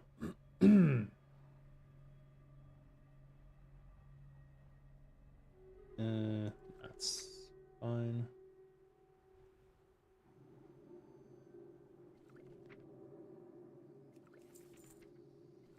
More can use these soon.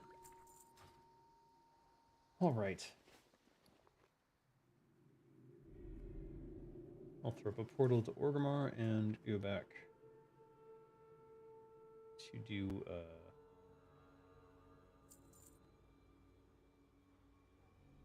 Did I already turn in my dailies? Let me just double check here. I did. All right. So all I've got left are the weeklies and then several silly quests that I do need to get done. So the Wintervale Brew, Blackrock Depths, and then the Mother's Milk is something that you just kind of have to make a group for. Because it requires getting a debuff that stuns you constantly, and is not very fun to do. Bovarkez we need a raid for. Highjaw. Oh, I need a couple friends to help me with that. Maybe I'll do that later. It's a nice neck item, but not for me. Yeah, we've basically exhausted quests.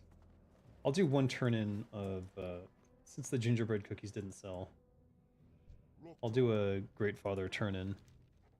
This is repeatable for Horde, but currently not for Alliance, unless they changed it. I think it's supposed to be repeatable for Alliance.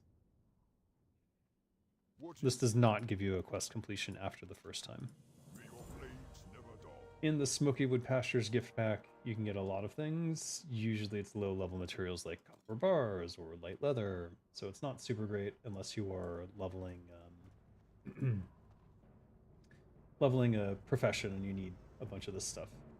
But generally speaking, you would do it once or twice, and there's a couple rare recipes that you can get, but I've already got them all. Or at least I've got all the leather-working ones on Zenrai, so I don't know what the other ones are, and I haven't run the quest too many times because the gingerbread cookies go for 70 to 80 silver each, which makes them far more valuable to put on the auction house than to use. All right, guys, I'm gonna go work on some writing stuff and think about this news project, and hopefully I intend to have an episode ready by next week. So we'll do our inaugural episode either on the...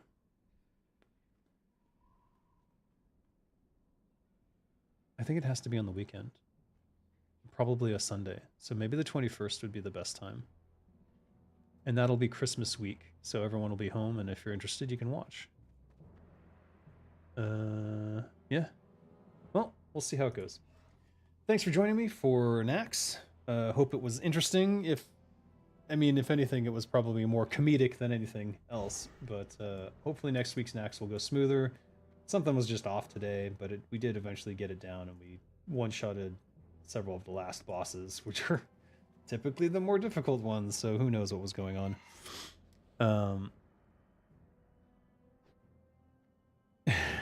Sure. If you want me to unlock your lockboxes, sure, you can send them to me. Don't worry about it. I don't know when I'll get to it, but if I find something in my mailbox, just write a note on it so that it doesn't disappear when I pull something out. Let me know what you want in the text. If it's like a recipe or something that you want me to craft. And I'll do that all for free.